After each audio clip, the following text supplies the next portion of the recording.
कतक कर्म कमावणे दोष न कहूँ जोग परमेश्वर ते भुलिया व्यापन सबे रोग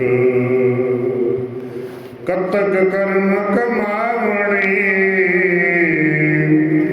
दोष न कहूँ जोग परमेश्वर ते भुलिया व्यापन सबे रोग वे मुख होए राम ते लगन जन्म विजोग खिन में कौड़े होए गए जितड़े माया भोग विच न कोई कर सकै किस तैं रोवै रोज कीता किशु न होवै लिखिया तुर संजोग वड भागे मेरा प्रभ मिलै तां उतरै सब वियोग नानक को प्रभ राख लेह मेरे साहिब बंदी मोच कतक होवै साध संग बिन सै सबे सोच कतक होवै साध संग बिन सै सबे सोच। वाहिगुरु जी का खालसा वाहिगुरु जी की फतेह। वालिए कुल आलम बादशाह दरवेश हलत पलत दे मालिक राजा न राज भाना न भान देवा न देव महान सतगुरु साहिब श्री गुरु ग्रंथ साहिब जी महाराज जी के पावन पवित्र चरण शरण के अंदर जुड़ बैठे गुरसिख प्यार वाले वड भागे हो जो अमृत वेले के दीवाना के अंदर सतगुरां दे दर दे उत्ते जुड़ बैठना करके महीनावारी दीवाना के अंदर जुड़ बैठना कर रहे हो। अज देसी महीनों के अंदर कतक के महीने की आरंभता हुई है। गुरदेव पातशाह सानू इस महीने के अंदर की करन दे वास्ते प्रेरणा दिंदे ने उन्हां पावन पवित्र बचनां नूं सतगुरां दी रहमत दे सदका विचारना है। विचारन तो पहला मन बिरतियां एकाग्र करदियां होइयां सतगुरां दे चरनां कमलां दे विच हाज़री लवाउणा करिए। वाहिगुरू जी का खालसा वाहिगुरू जी की फतेह। गुरदेव पातशाह की बख्शिश के सदका से पिछला महीना बतीत किया जिसनों असीं अस्सू के नाम के नाल करके जानते हैं। तो साहिबा ने अस्सू के महीने के अंदर जो प्रतीत करन दे वास्ते आखना कीता सी कि अस्सू सुखी वसंदियां जिन्हां माया हर राय। अस्सू के महीने के अंदर उन्हां दे जीवन के अंदर शोभनीक है, उन्हां दा जीवन सुखैन है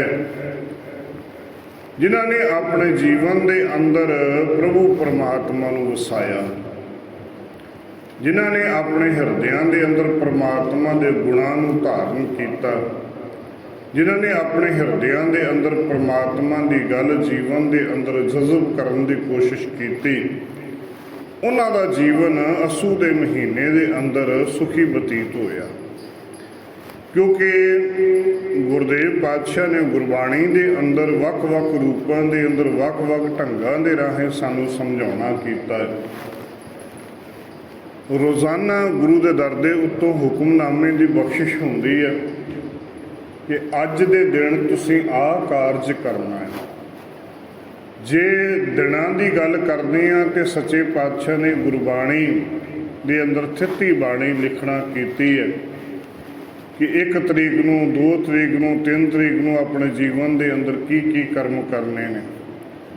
ਜੇ ਅਸੀਂ ਵਾਰਾਂ ਦੀ ਗੱਲ ਕਰਦੇ ਹਾਂ ਤਾਂ ਸੱਚੇ ਪਾਤਸ਼ਾਹ ਨੇ 7 ਵਾਰ ਦੇ ਨਾਂ ਦੇ ਹੇਠ ਸਰਲੇਖ ਹੇਠ ਬਾਣੀ ਉਚਾਰਨ ਕੀਤੀ ਹੈ ਕਿ ਇਹ ਗੁਰਸਿੱਖ ਪਿਆਰ ਵਾਲਿਆ, ਤੂੰ ਐਤਵਾਰ ਕੀ ਕਰਨਾ, ਸੋਮਵਾਰ ਕੀ ਕਰਨਾ, ਮੰਗਲਵਾਰ ਕੀ ਕਰਨਾ। ਬਸ ਉਸੇ ਤਰੀਕੇ ਦੇ ਨਾਲ ਸੱਚੇ ਪਾਤਸ਼ਾਹ ਨੇ ਮਹੀਨਿਆਂ ਦੀ ਗੱਲ ਕੀਤੀ ਕਿ ਇਸ ਮਹੀਨੇ ਦੇ ਅੰਦਰ ਤੂੰ ਆਪਣੇ ਜੀਵਨ ਦੇ ਅੰਦਰ ਕਿਹੜੇ ਕਰਮ ਕਰਨੇ ਨੇ, ਜਿਨ੍ਹਾਂ ਕਰਮ ਕਰਨ ਦੇ ਨਾਲ ਤੇਰੇ ਜੀਵਨ ਦੇ ਅੰਦਰ ਪਰਮਾਰਥ ਦੇ ਵੱਲ ਤੂੰ ਤੁਰ ਸਕਦਾ ਹੈ। ਕਿਉਂਕਿ ਸੰਸਾਰ ਦੇ ਉੱਤੇ ਅਸੀਂ ਕੁਛ ਕਰਮ ਕਰਨ ਦੇ ਵਾਸਤੇ ਇਸ ਭਵ ਸਾਗਰ ਦੇ ਵਿੱਚ ਆਏ ਹਾਂ। ਤੇ ਜਦੋਂ ਸੰਸਾਰ ਦੇ ਵਿੱਚ ਆਉਣ ਦੀ ਗੱਲ ਕੀਤੀ ਤੇ ਸੱਚੇ ਪਾਤਸ਼ਾਹ ਨੇ ਇਸ ਕੱਤਕ ਦੇ ਮਹੀਨੇ ਦੇ ਅੰਦਰ ਸ਼ੁਰੂਆਤ ਕਰਦਿਆਂ ਹੋਇਆਂ ਸਾਨੂੰ ਸਮਝਾਉਣਾ ਕੀਤਾ, ਕੱਤਕ ਕਰਮ ਕਮਾਵਣੇ, ਦੋਸ਼ ਨਾ ਕਾਹੂ ਜੋਗ।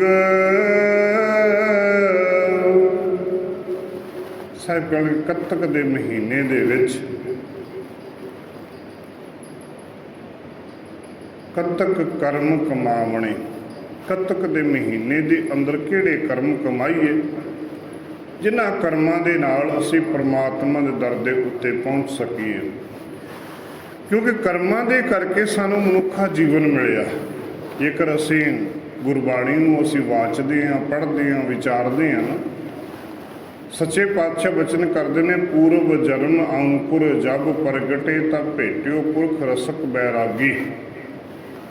ਪੂਰਬਲੇ ਚੰਗੇ ਕਰਮ ਕੀਤੇ ਜਿਨ੍ਹਾਂ ਕਰਮਾਂ ਦੇ ਕਰਕੇ ਸਾਨੂੰ ਇਹ ਜੇ ਮਨੁੱਖਾ ਜਨਮ ਮਿਲਿਆ। ਕਿਉਂਕਿ ਪਿਛਲੇ ਜਨਮਾਂ ਦੀ ਜੇਕਰ ਅਸੀਂ ਗੱਲ ਕਰਦੇ ਹਾਂ ਤੇ ਸਤਿਗੁਰੂ ਦੇ ਬਚਨ ਪੜ੍ਹਦੇ ਹਾਂ, ਕਈ ਜਨਮ ਪਏ ਕੀਟ ਪਤੰਗਾ, ਕਈ ਜਨਮ ਗਜ ਮੀਨ ਕੁਰੰਗਾ, ਕਈ ਜਨਮ ਪੰਖੀ ਸਰਪ ਹੋਇਓ, ਕਈ ਜਨਮ ਹੈ ਵਰ ਬ੍ਰਿਖ ਜੋਇਓ। ਸਭ ਕਹਿੰਦੇ ਕਈ ਜਨਮਾਂ ਜਨਮਾਂਤਰਾਂ ਤੋਂ 84 ਲੱਖ ਜੂਨਾਂ ਦੇ ਵਿੱਚੋਂ ਭਟਕਦੇ ਹਾਂ। ਇਹ ਮਨੁੱਖਾ ਦੇਹੀ ਮਿਲੀ। ਤੇ ਜੇ ਮਨੁੱਖਾ ਦੇਹੀ ਮਿਲੀ ਹੈ ਤੇ ਅਸੀਂ ਆਮ ਤੌਰ ਦੇ ਉੱਤੇ ਦੁਨੀਆਦਾਰੀ ਦੇ ਵਿੱਚ ਪੈ ਕਰਕੇ, ਮਾਇਆ ਦੇ ਬੰਧਨਾਂ ਦੇ ਵਿੱਚ ਪੈ ਕਰਕੇ, ਸੰਸਾਰਕ ਰਿਸ਼ਤਿਆਂ ਨੂੰ ਨਿਭਾਉਂਦਿਆਂ ਹੋਇਆਂ ਅਸੀਂ ਆਪਣਾ ਜੀਵਨ ਬਤੀਤ ਕਰ ਰਹੇ ਹਾਂ। ਤੇ ਗੁਰਦੇਵ ਪਾਤਸ਼ਾਹ ਗੁਰਬਾਣੀ ਦੇ ਅੰਦਰ ਬਚਨ ਕਰਨਾ ਕਰਦੇ ਨੇ ਕਿ ਜਿੰਨੀਆਂ ਤੇਰੀਆਂ ਰਿਸ਼ਤੇਦਾਰੀਆਂ, ਜਿੰਨੇ ਤੇਰੇ ਸਮਾਜ ਦੇ ਅੰਦਰ ਸੰਬੰਧ ਨੇ, ਜਿੰਨੇ ਤੇਰੇ ਚਾਹੇ ਉਹ ਮਾਂ ਪਿਓ ਦਾ ਸੰਬੰਧ ਹੈ, ਚਾਹੇ ਪੁੱਤਰ ਧੀਆਂ ਦਾ ਸੰਬੰਧ ਹੈ, ਚਾਹੇ ਭੈਣ ਭਰਾਵਾਂ ਦਾ ਸੰਬੰਧ ਹੈ, ਇਹ ਸਾਡੇ ਪੂਰਬਲੇ ਜਨਮਾਂ ਦਾ ਕਰਮ ਹੈ। ਮਿਲ ਮਿਲ ਵਿਛੜ ਜੁੜੇ, ਕੇਤਿਆਂ ਕੇ ਬਾਪ, ਕੇਤਿਆਂ ਕੇ ਬੇਟੇ, ਕੇਤੇ ਗੁਰ ਚੇਲੇ ਹੋਏ। ਪਤਾ ਨਹੀਂ ਅਸੀਂ ਕਿੰਨੀ ਵਾਰੀ ਕਿਸੇ ਦੇ ਮਾਂ ਬਣੇ, ਕਿੰਨੀ ਵਾਰੀ ਕਿਸੇ ਦੇ ਪਿਓ ਬਣੇ, ਕਿੰਨੀ ਵਾਰੀ ਕਿਸੇ ਦੇ ਭੈਣ ਭਰਾ ਬਣੇ। ਰਿਸ਼ਤੇਦਾਰੀਆਂ ਸਾਡੀਆਂ ਆਪਸ ਦੇ ਵਿੱਚ ਬਣਦੀਆਂ ਰਹੀਆਂ। ਇਹ ਸਾਡੇ ਪੂਰਬਲੇ ਕਰਮਾਂ ਦੇ ਕਰਕੇ ਅਸੀਂ ਇੱਕ ਦੂਜੇ ਦੇ ਨਾਲ ਸਾਡੇ ਸੰਬੰਧ ਜੁੜੇ। ਤੇ ਸੱਚੇ ਪਾਤਸ਼ਾਹ ਕਹਿਣ ਲੱਗੇ, ਜੇਕਰ ਪਿਛਲੇ ਜਨਮਾਂ ਦੇ ਸੰਬੰਧਾਂ ਨੂੰ ਦੇਖਦਿਆਂ ਹੋਇਆਂ ਜੇ ਮਨੁੱਖਾ ਜਨਮ 84 ਲੱਖ ਜੂਨਾਂ ਤੋਂ ਬਾਅਦ ਤੈਨੂੰ ਮਨੁੱਖਾ ਜੀਵਨ ਮਿਲਿਆ ਹੈ ਤੇ ਇਸ ਜੀਵਨ ਨੂੰ ਜੇ ਤੂੰ ਚਾਹੁੰਦਾ ਹੈ ਕਿ ਸਫਲਾ ਹੋਵੇ, ਜੇ ਚਾਹੁੰਦਾ ਹੈ ਕਿ ਆ ਜਿਹੜਾ ਮਨੁੱਖਾ ਜੀਵਨ ਮਿਲਿਆ, ਇਸ ਜੀਵਨ ਦੇ ਵਿੱਚ ਜਿੱਥੇ ਹੁਣ ਅਸੀਂ ਆਣ ਕੇ ਬੈਠੇ ਹੋਏ ਹਾਂ, ਜੀਵਨ ਬਤੀਤ ਕਰਦੇ ਪਏ ਹਾਂ, ਕੋਈ 10 ਸਾਲ, ਕੋਈ 20 ਸਾਲ, ਕੋਈ 50, 100, 70 ਸਾਲ ਦੀ ਉਮਰ ਬਤੀਤ ਕਰ ਰਿਹਾ ਹੈ, ਤੇ ਸੱਚੇ ਪਾਤਸ਼ਾਹ ਕਹਿਣ ਲੱਗੇ ਕਿ ਜੇਕਰ ਤੂੰ ਆਪਣੇ ਜੀਵਨ ਦੇ ਅੰਦਰ ਕਰ ਰਿਹਾ ਹੈ ਨਾ, ਤੇ ਇਹਨਾਂ ਜੀਵਨ ਦੇ ਅੰਦਰ ਕਰਦਿਆਂ ਹੋਇਆਂ ਕੁਝ ਅਜਿਹੇ ਕਰਮ ਕਰ ਜਿਹਦੇ ਕਰਕੇ ਤੂੰ ਪਰਮਾਤਮਾ ਨਾਲ ਮਿਲ ਸਕੇ। ਕੱਤਕ ਕਰਮ ਕਮਾਵਣੇ, ਦੋਸ਼ ਨਾ ਕਾਹੂ ਜੋ। ਜੇਕਰ ਤੂੰ ਆਪਣੇ ਜੀਵਨ ਦੇ ਅੰਦਰ ਸ਼ੁਭ ਕਰਮ ਨਾ ਕੀਤੇ ਤੇ ਫਿਰ ਕੱਲ ਨੂੰ ਕਿਸੇ ਨੂੰ ਦੋਸ਼ ਨਾ ਦੇਈਂ ਕਿ ਮੈਂ ਮੇਰੇ ਨਾਲ ਕਿਸੇ ਨੇ ਆਹ ਗਲਤ ਕੰਮ ਕਰਵਾਤਾ, ਮੇਰੇ ਕੋਲੋਂ ਇਹ ਹੋ ਗਿਆ ਜਾਂ ਕਰਵਾ ਦਿੱਤਾ ਗਿਆ, ਫਿਰ ਕਿਸੇ ਨੂੰ ਦੋਸ਼ ਦੇਣ ਦੀ ਲੋੜ ਨਹੀਂ। ਗੱਲ ਹੈ ਪ੍ਰਮਾਤਮਾ ਨੇ ਤੈਨੂੰ ਸਾਰੀ ਜ਼ਿੰਮੇਵਾਰੀ ਦਿੱਤੀ ਹੈ। ਪ੍ਰਮਾਤਮਾ ਨੇ ਸਪਸ਼ਟ ਕਰ ਦਿੱਤਾ ਕਿ ਤੂੰ ਮੇਰਾ ਰੂਪ ਹੈ, ਖਾਸ ਰੂਪ ਹੈ। ਪ੍ਰਮਾਤਮਾ ਨੇ ਆਪ ਸਾਨੂੰ ਸੰਸਾਰ ਦੇ ਵਿੱਚ ਭੇਜਣਾ ਕੀਤਾ। ਮਾਤਾ ਪਿਤਾ ਦਾ ਸੰਬੰਧ ਬਣਿਆ। ਮਾਂ ਦੀ ਕੁੱਖ ਦੇ ਵਿੱਚ ਪ੍ਰਮਾਤਮਾ ਨੇ ਜੀਵ ਦੀ ਰਚਨਾ ਕੀਤੀ ਤੇ ਇਸ ਜੀਵ ਦੀ ਰਚਨਾ ਕਰਕੇ ਸਾਡੇ ਸਾਰਿਆਂ ਦੇ ਸਰੀਰ ਪ੍ਰਮਾਤਮਾ ਨੇ ਬਣਾ ਕਰਕੇ ਤੇ ਵਿੱਚ ਆਪਣੀ ਜੋਤ ਰੱਖੀ। ਉਹ ਜੋਤ ਜਿਸ ਦੀ ਗੱਲ ਗੁਰਬਾਣੀ ਦੇ ਅੰਦਰ ਸਪਸ਼ਟ ਕੀਤੀ ਹੈ, ਇਹ ਸਰੀਰਾ ਮੇਰਿਆ ਹਰ ਤੁਮ ਮੈਂ ਜੋਤ ਰੱਖੀ ਤਾਂ ਤੂੰ ਜਗ ਮੈਂ ਆਇਆ। ਪਰਮਾਤਮਾ ਨੇ ਸਾਡੇ ਵਿੱਚ, ਸਾਡੇ ਸਾਰਿਆਂ ਦੇ ਵਿੱਚ ਆਪਣੀ ਜੋਤ ਰੱਖੀ। ਆਤਮਾ ਜਿਹੜੀ ਸਾਡੀ ਹੈ ਨਾ, ਸਰੀਰ ਦੇ 4 ਹਿੱਸੇ ਨੇ। ਸਰੀਰ ਹੈ, ਆਤਮਾ ਹੈ, ਹਿਰਦਾ ਹੈ ਤੇ ਮਨ ਹੈ। ਜਿਹੜੀ ਆਤਮਾ ਹੈ, ਸਰੀਰ ਸਾਨੂੰ ਦਿਖਾਈ ਦਿੰਦਾ ਹੈ, ਬਾਕੀ ਤਿੰਨੇ ਚੀਜ਼ਾਂ ਸਾਨੂੰ ਦਿਖਾਈ ਨਹੀਂ ਦਿੰਦੀਆਂ। ਆਤਮਾ ਜਿਹੜੀ ਹੈ, ਆਤਮਾ ਤੋਂ ਬਗੈਰ ਕਿਸੇ ਦਾ ਸਰੀਰ ਕਾਬਿਲ ਨਹੀਂ ਹੋ ਸਕਦਾ, ਮੁਕੰਮਲ ਨਹੀਂ ਹੋ ਸਕਦਾ। ਕਿਉਂਕਿ ਜਿਸ ਦੇ ਹਿਰਦੇ ਦੇ ਵਿੱਚੋਂ ਆਤਮਾ ਨਿਕਲ ਗਈ, ਸਰੀਰ ਦੇ ਵਿੱਚੋਂ ਆਤਮਾ ਨਿਕਲ ਗਈ, ਉਹ ਸਰੀਰ 5 ਭੂਤਕ ਦੇ ਹੀ ਰਹਿ ਜਾਵੇਗਾ। ਜਿਸ ਦਿਨ ਆਤਮਾ ਨਿਕਲ ਜਾਂਦੀ, ਉਸ ਦਿਨ ਸਾਡੀ ਮੌਤ ਹੋ ਜਾਂਦੀ ਹੈ। ਤੇ ਆਤਮਾ ਹੀ ਪਰਮ ਆਤਮਾ ਦੀ ਜੋਤ ਹੈ ਤੇ ਪਰਮ ਆਤਮਾ ਦੀ ਜੋਤ ਸਾਡੇ ਹਿਰਦਿਆਂ ਦੇ ਵਿੱਚ ਸਮਾਈ ਹੈ। ਤਾਂ ਉਸ ਦੇ ਕਰਕੇ ਅਸੀਂ ਬੋਲ ਰਹੇ ਹਾਂ, ਸੁਣ ਰਹੇ ਹਾਂ, ਦੇਖ ਰਹੇ ਹਾਂ, ਉੱਠ ਰਹੇ ਹਾਂ, ਬੈਠ ਰਹੇ ਹਾਂ, ਭਾਵ ਕਿ ਸਾਰੇ ਸਰੀਰ ਦੀ ਕਿਰਿਆ ਕਰ ਰਹੇ ਹਾਂ। ਤੇ ਮੇਰੇ ਸਤਿਗੁਰੂ ਜੀ ਕਹਿਣ ਲੱਗੇ ਕਿ ਜੇ ਪ੍ਰਮਾਤਮਾ ਨੇ ਤੈਨੂੰ ਇਹ ਮਨੁੱਖਾ ਜੀਵਨ ਦਿੱਤਾ ਹੈ, ਕਿਸੇ ਕਾਰਨ ਕਰਕੇ ਦਿੱਤਾ ਹੈ, ਕਿਸੇ ਕੰਮ ਵਾਸਤੇ ਦਿੱਤਾ ਹੈ। ਤੇ ਜਦੋਂ ਕੰਮ ਦੀ ਗੱਲ ਕਰਦੇ ਹਾਂ ਤੇ ਸਤਿਗੁਰੂ ਗੁਰੂ ਅਰਜਨ ਦੇਵ ਜੀ ਮਹਾਰਾਜ ਜੀ ਬਖਸ਼ਿਸ਼ ਕਰਦੇ ਨੇ, ਭਈ ਪ੍ਰਾਪਤ ਮਾਨੁਖ ਦੇ ਹੁਰੀਆ, ਗੋਬਿੰਦ ਮਿਲਣ ਕੀ ਤੇਰੀ ਬਰੀਆ।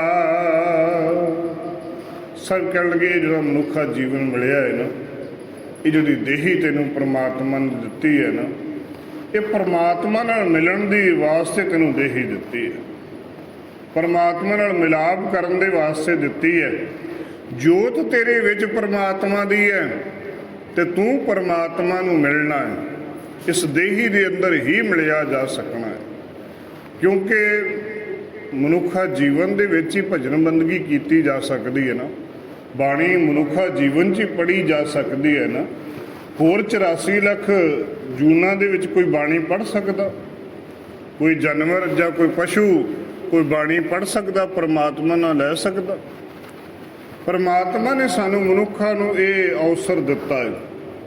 ਅਵਰ ਜੂਨ ਤੇਰੀ ਪਨਹਾਰੀ, ਇਸ ਧਰਤੀ 'ਪੈ ਤੇਰੀ ਸਿਕਦਾਰੀ। ਪਰਮਾਤਮਾ ਨੇ ਇਸ ਧਰਤੀ ਦੇ ਉੱਤੇ ਸਾਨੂੰ ਸਰਦਾਰ ਬਣਾ ਕੇ ਭੇਜਣਾ ਕੀਤਾ। ਇਸ ਧਰਤੀ ਦੇ ਉੱਤੇ ਇੱਕ ਯੋਗ ਦੁਨੀਆ ਦੇ ਅੰਦਰ ਸਭ ਤੋਂ ਉੱਤਮ ਦੇਹੀ ਦੇ ਕੇ ਸੰਸਾਰ ਦੇ ਵਿੱਚ ਭੇਜਿਆ ਤੇ ਇਸ ਦੇਹੀ ਦੇ ਅੰਦਰ ਪ੍ਰਭੂ ਪਰਮਾਤਮਾ ਦੇ ਨਾਮ ਨੂੰ ਧਿਆਉਣਾ ਹੈ। ਹੁਣ ਇੱਥੇ ਇਹ ਵੀ ਨਹੀਂ, ਗੁਰੂ ਪਾਤਸ਼ਾਹ ਨੇ ਦੇਖੋ ਦੂਜਿਆਂ ਧਰਮਾਂ ਦੇ ਅੰਦਰ ਜਦੋਂ ਅਸੀਂ ਗੱਲ ਕਰਦੇ ਹਾਂ ਤੇ ਵੱਖ-ਵੱਖ ਧਰਮਾਂ ਦੇ ਅੰਦਰ ਕਿਸੇ ਨੇ ਜੰਗਲਾਂ ਦੇ ਵਿੱਚ ਜਾ ਕੇ ਸਮਾਧੀਆਂ ਲਾ ਲਈਆਂ, ਕਿਸੇ ਨੇ ਆਪਣੇ ਆਪ ਨੂੰ ਤਪੱਸਿਆ ਕਰਨ ਦੇ ਵਾਸਤੇ ਪਹਾੜਾਂ ਦੇ ਅੰਦਰ, ਖੁੰਦਰਾਂ ਦੇ ਅੰਦਰ ਬਹਿ ਕੇ ਸਮਾਧੀਆਂ ਲਾ ਕੇ ਬੈਠੇ ਰਹੇ। ਕਈਆਂ ਨੇ ਹਿਮਾਲਿਆ ਦੇ ਵਿੱਚ ਤਨ ਗਾੜ ਲਿਆ ਪਰਮਾਤਮਾ ਨੂੰ ਪਾਉਣ ਵਾਸਤੇ। ਸਾਹਿਬਾਂ ਨੇ ਆਖਿਆ ਕਿ ਨਹੀਂ ਭਲਿਓ, ਪਰਮਾਤਮਾ ਨੇ ਤੈਨੂੰ ਮਨੁੱਖਾ ਜੀਵਨ ਜਿਹੜਾ ਦਿੱਤਾ ਹੈ, ਇਸ ਜੀਵਨ ਦੇ ਅੰਦਰ ਕਾਰ ਵਿਹਾਰ ਕਰਦਿਆਂ ਹੋਇਆਂ, ਪਰਿਵਾਰਾਂ ਦੇ ਵਿੱਚ ਰਹਿੰਦਿਆਂ ਹੋਇਆਂ, ਪਰਿਵਾਰਾਂ ਦੇ ਕੰਮ ਕਰਦਿਆਂ ਹੋਇਆਂ ਤੁਸੀਂ ਪਰਮਾਤਮਾ ਨੂੰ ਪਾਉਣਾ ਹੈ। ਤੁਸੀਂ ਪਰਮਾਤਮਾ ਦੇ ਦਰ ਘਰ ਦੇ ਅੰਦਰ ਪਹੁੰਚਣ ਦੀ ਗੱਲ ਆਪਣੇ ਜੀਵਨ ਦੇ ਅੰਦਰ ਲੈ ਕੇ ਆਉਣੀ ਹੈ। ਤੇ ਇਸ ਜੀਵਨ ਦੇ ਅੰਦਰ ਜਦੋਂ ਪਰਮਾਤਮਾ ਦੀ ਗੱਲ ਆਪਣੇ ਜੀਵਨ ਦੇ ਵਿੱਚ ਲੈ ਕੇ ਆਓਗੇ ਤੇ ਫਿਰ ਤੁਸੀਂ ਸਹੀ ਮਾਰਗ ਦੇ ਉੱਤੇ ਤੁਰ ਪਾਓਗੇ।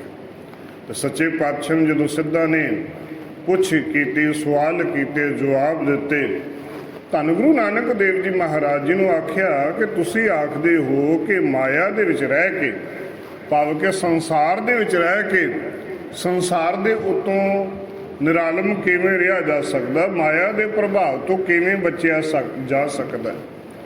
ਤੁਸੀਂ ਆਖਦੇ ਹੋ ਘਰਾਂ ਦੇ ਵਿੱਚ ਬਹਿ ਕੇ ਪ੍ਰਮਾਤਮਾ ਦਾ ਨਾਮ ਜਪੋ।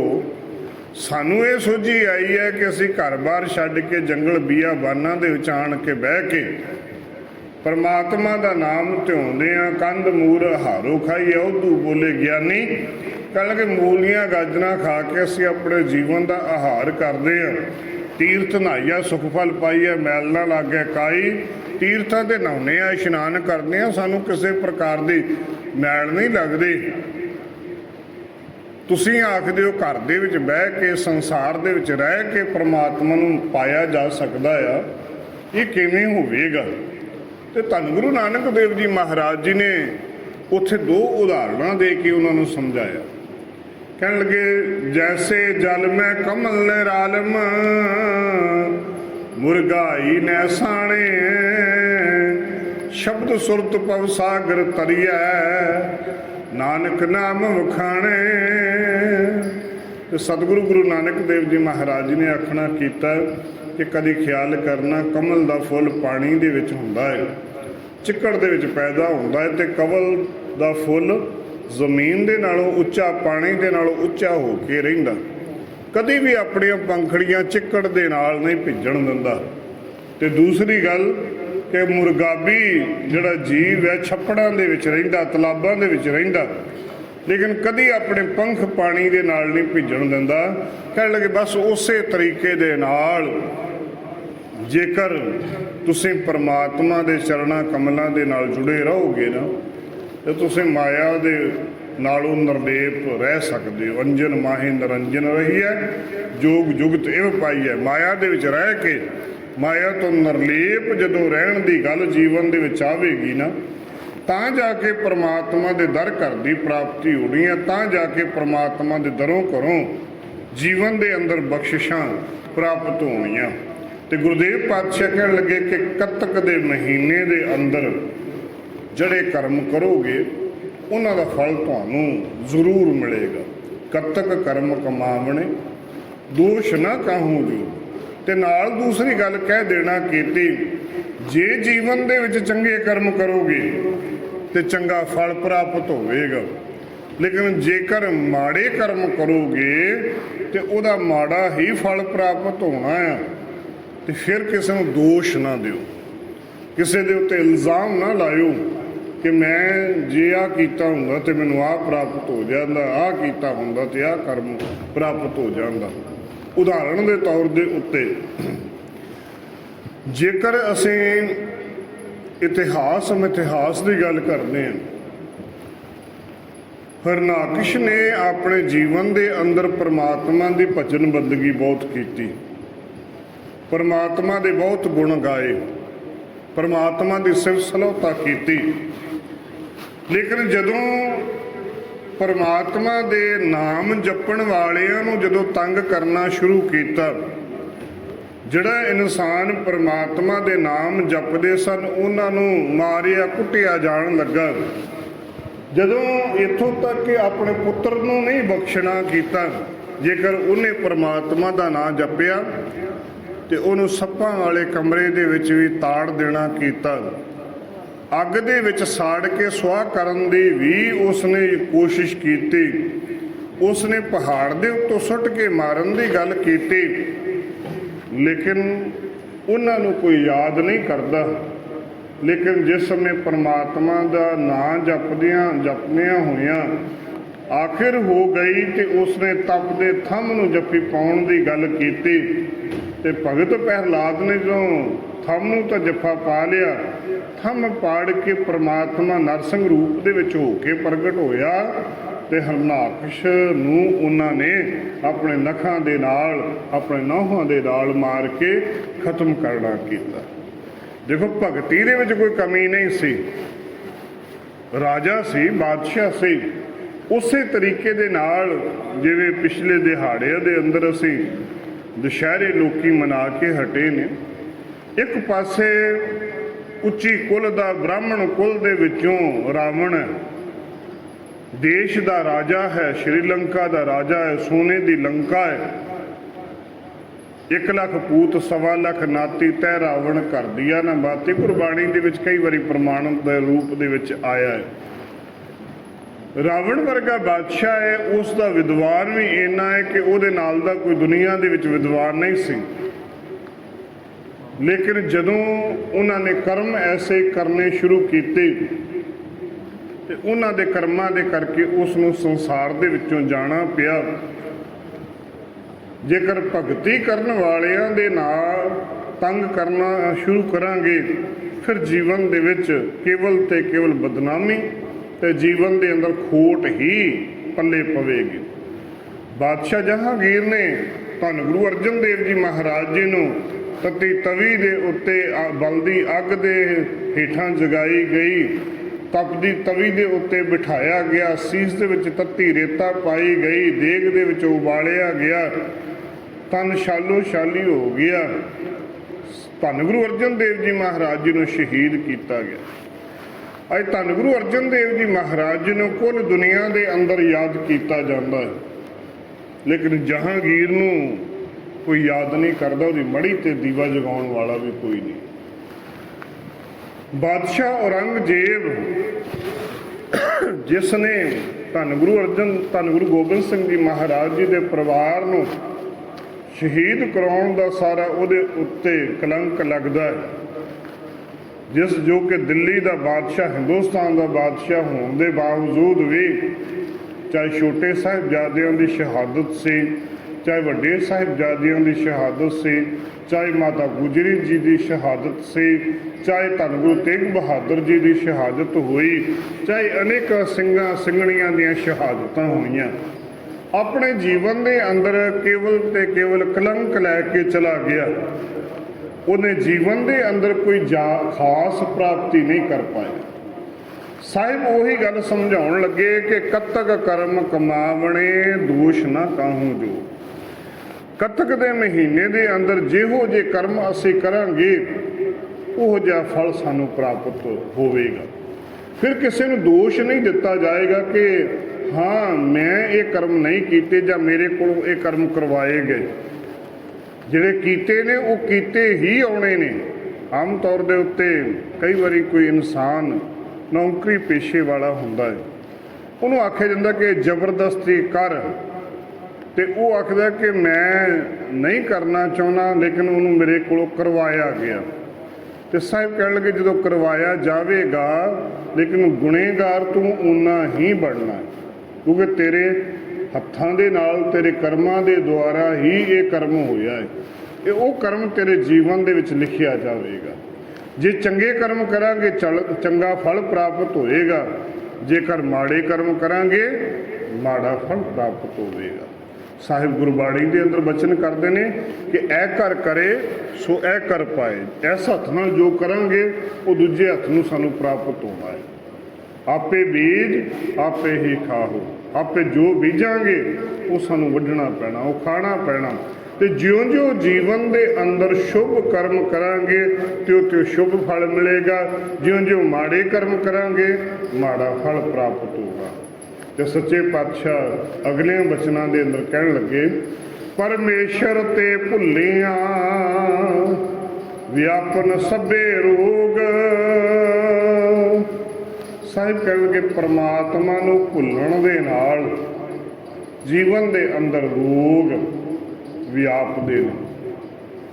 ਧੰਨ ਗੁਰੂ ਨਾਨਕ ਦੇਵ ਜੀ ਮਹਾਰਾਜ ਜੀ ਜਦੋਂ ਲਵਪੁਰ ਦੀ ਧਰਤੀ ਨੂੰ ਜਾਂਦੇ ਪਏ ਸਨ, ਲਵਪੁਰ ਤੋਂ ਭਾਵੇਂ ਪਹਿਲਾਂ ਨਾਂ ਲਵਪੁਰ ਸੀ, ਬਾਅਦ 'ਚ ਲਾਹੌਰ ਸ਼ਹਿਰ ਦਾ ਨਾਂ ਬਾਅਦ 'ਚ ਪਿਆ। ਲਾਹੌਰ ਸ਼ਹਿਰ ਨੂੰ ਜਾਂਦਿਆਂ ਹੋਇਆਂ ਜਦੋਂ ਪਹਿਲੀ ਉਦਾਸੀ ਦੇ ਵਿੱਚ ਗਏ ਤੇ ਰਸਤੇ ਦੇ ਬਾਰ-ਬਾਰ ਇੱਕ ਝੁੱਗੀ ਜਿਸ ਦੇ ਵਿੱਚ ਇੱਕ ਇਨਸਾਨ ਰਹਿੰਦਾ ਸੀ, ਉਹਦੇ ਝੁੱਗੀ ਦੇ ਬਾਰ-ਬਾਰ ਇੱਕ ਕਟੋਰਾ ਸੀ, ਇੱਕ ਬਰਤਨ ਸੀ, ਜਿਹਦੇ ਵਿੱਚ ਪਿੰਡ ਦੇ ਜਦੋਂ ਪਰਿਵਾਰ ਵਾਲੇ ਖਾਣਾ ਵਧੀਆ ਤੇ ਉਸ ਕਟੋਰੇ ਦੇ ਵਿੱਚ ਪਾ ਦਿੰਦੇ। ਅਸਲ ਦੇ ਵਿੱਚ ਉਹ ਝੁੱਗੀ ਦੇ ਵਿੱਚ ਪਿੰਡ ਦਾ ਚੌਧਰੀ ਸੀ ਤੇ ਉਹਦੇ ਤਨ ਦੇ ਉੱਤੇ ਰੋਗ ਗ੍ਰਸਤ ਹੋ ਗਿਆ, ਕੋੜ ਫੈਲ ਗਿਆ। ਤੇ ਉਸ ਨੂੰ ਪਰਿਵਾਰ ਵਾਲਿਆਂ ਨੇ, ਪਿੰਡ ਵਾਲਿਆਂ ਨੇ ਪਿੰਡ ਤੋਂ ਬਾਹਰ ਕਰਕੇ ਆਖਿਆ ਕਿ ਤੂੰ ਇੱਥੇ ਰਹਿਣ ਵਾਸਤੇ ਰਿਹਾਇਸ਼ ਬਣਾ ਦਿੱਤੀ, ਕਿਉਂਕਿ ਹੁਣ ਦੇ ਵਾਂਗ ਉਦੋਂ ਅਜੇ ਦਵਾਈਆਂ ਦਾ ਵਧੀਆ ਕੋਈ ਸਾਧਨ ਨਹੀਂ ਸਨ ਹੋਇਆ ਕਰਦੇ। ਉਸ ਸਮੇਂ ਜਿਸ ਨੂੰ ਕੋਈ ਅਜਿਹਾ ਰੋਗ ਹੁੰਦਾ ਤਾਂ ਦੂਰ, ਜਿਵੇਂ ਪਿਛਲੇ ਸਮੇਂ ਦੇ ਦੌਰਾਨ ਕਰੋਨਾ ਦੀ ਪ੍ਰੋਬਲਮ ਆਈ ਸੀ, ਤੇ ਜਿਸ ਇਨਸਾਨ ਨੂੰ ਕਰੋਨਾ ਦੀ ਪ੍ਰੋਬਲਮ ਹੁੰਦੀ ਸੀ ਉਹਨੂੰ ਇੱਕ ਵੱਖਰੇ ਪਾਸੇ, ਵੱਖਰੇ ਕਮਰੇ ਦੇ ਵਿੱਚ ਕਰ ਦਿੱਤਾ ਜਾਂਦਾ ਸੀ ਕਿ ਦੂਜੇ ਪਰਿਵਾਰ ਨੂੰ ਤੇਰੇ ਕੋਲੋਂ ਉਹ ਪ੍ਰੋਬਲਮ ਨਾ ਹੋ ਸਕੇ। ਉਸੇ ਤਰੀਕੇ ਦੇ ਨਾਲ ਪਿੰਡ ਦਾ ਚੌਧਰੀ ਸੀ ਤੇ ਚੌਧਰੀ ਨੂੰ ਕੋਹੜ ਹੋਇਆ, ਤੇ ਕੋਹੜ ਹੋਣ ਦੇ ਨਾਲ ਪਰਿਵਾਰ ਨੇ ਪਰਮਾਤਮਾ ਦੇ ਅੱਗੇ ਅਰਦਾਸਾਂ ਬੇਨਤੀਆਂ ਕਰਨੀਆਂ, ਤੇ ਉਸ ਨੂੰ ਬਾਰ-ਬਾਰ ਨਗਰ ਦੇ ਬਾਰ-ਬਾਰ ਝੌਂਪੜੀ ਪਾ ਕੇ ਵੇਲੇ ਕੁ ਜਾ ਕੇ ਭੋਜਨ ਰੱਖ ਆਉਣਾ। ਉਸਨੇ ਸਮਾਂ ਵੇਖ ਕੇ ਭੋਜਨ ਕੱਢ ਕੇ ਛਕ ਲੈਣਾ। ਧੰਨ ਗੁਰੂ ਨਾਨਕ ਦੇਵ ਜੀ ਮਹਾਰਾਜ ਜੀ ਤੇ ਭਾਈ ਮਰਦਾਨਾ ਜੀ ਉਸ ਧਰਤੀ ਦੇ ਉੱਤੇ ਗਏ, ਉਸ ਜਗ੍ਹਾ ਦੇ ਉੱਤੇ ਗਏ, ਤੇ ਜਦੋਂ ਜਗ੍ਹਾ ਦੇ ਉੱਤੇ ਜਾ ਕਰਕੇ ਗੁਰੂ ਨਾਨਕ ਦੇਵ ਜੀ ਮਹਾਰਾਜ ਜੀ ਨੇ ਭਾਈ ਮਰਦਾਨਾ ਜੀ ਨੂੰ ਆਖਿਆ, ਮਰਦਾਨਿਆਂ ਜਾ ਦਰਵਾਜ਼ਾ ਖੁਲਵਾ। ਜਦੋਂ ਦਰਵਾਜ਼ਾ ਖੁਲਾਉਣ ਵਾਸਤੇ ਦੀ ਗੱਲ ਕੀਤੀ ਤੇ ਅੰਦਰੋਂ ਕੋਈ ਆਵਾਜ਼ ਨਾ ਆਈ। ਫਿਰ ਆਵਾਜ਼ ਦਿੱਤੀ ਕਿ ਜਗਤ ਜਲੰਦੇ ਦੇ ਮਾਲਕ ਧੰਨ ਗੁਰੂ ਨਾਨਕ ਦੇਵ ਜੀ ਮਹਾਰਾਜ ਜੀ ਆਏ ਨੇ, ਦਰਵਾਜ਼ਾ ਖੋਲ।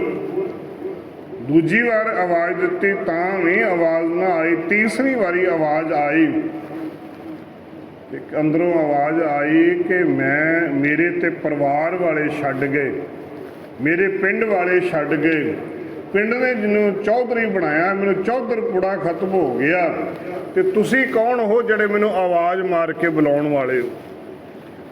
ਤੇ ਭਾਈ ਮਰਦਾਨਾ ਜੀ ਨੇ ਆਖਣਾ ਕੀਤਾ, ਜਗਤ ਜਲੰਦੇ ਦੇ ਮਾਲਕ ਧੰਨ ਗੁਰੂ ਨਾਨਕ ਦੇਵ ਜੀ ਮਹਾਰਾਜ ਜੀ ਆਪ ਆਏ ਨੇ ਤੇਰੇ ਕੋਲ। ਕਹਿਣ ਲੱਗੇ, ਸਤਿਪੁਰਖੋ, ਅੰਦਰੋਂ ਆਵਾਜ਼, ਸਤਿਪੁਰਖੋ, ਮੇਰੇ ਤਨ ਦੇ ਉੱਤੇ ਕੋਹੜ ਦਾ ਰੋਗ ਹੋਇਆ ਹੈ, ਮੇਰੇ ਰੋਗ ਕਰਕੇ ਮੈਨੂੰ ਸਾਰੇ ਛੱਡ ਗਏ, ਤੇ ਤੁਸੀਂ ਮੇਰੇ ਤੋਂ ਰੋਗ ਕਿਤੇ ਗ੍ਰਸਤ ਨਾ ਹੋ ਜਾਇਓ, ਤੁਸੀਂ ਚਲੇ ਜਾਓ। ਜਦੋਂ ਬੂਹਾ ਨਾ ਖੋਲ੍ਹਿਆ, ਧੰਨ ਗੁਰੂ ਨਾਨਕ ਦੇਵ ਜੀ ਮਹਾਰਾਜ ਜੀ ਨੇ ਭਾਈ ਮਰਦਾਨਾ ਜੀ ਨੂੰ ਆਖਿਆ, ਮਰਦਾਨਿਆਂ ਰਬਾਬ ਛੇੜ, ਬਾਣੀ ਆਈ ਹੈ।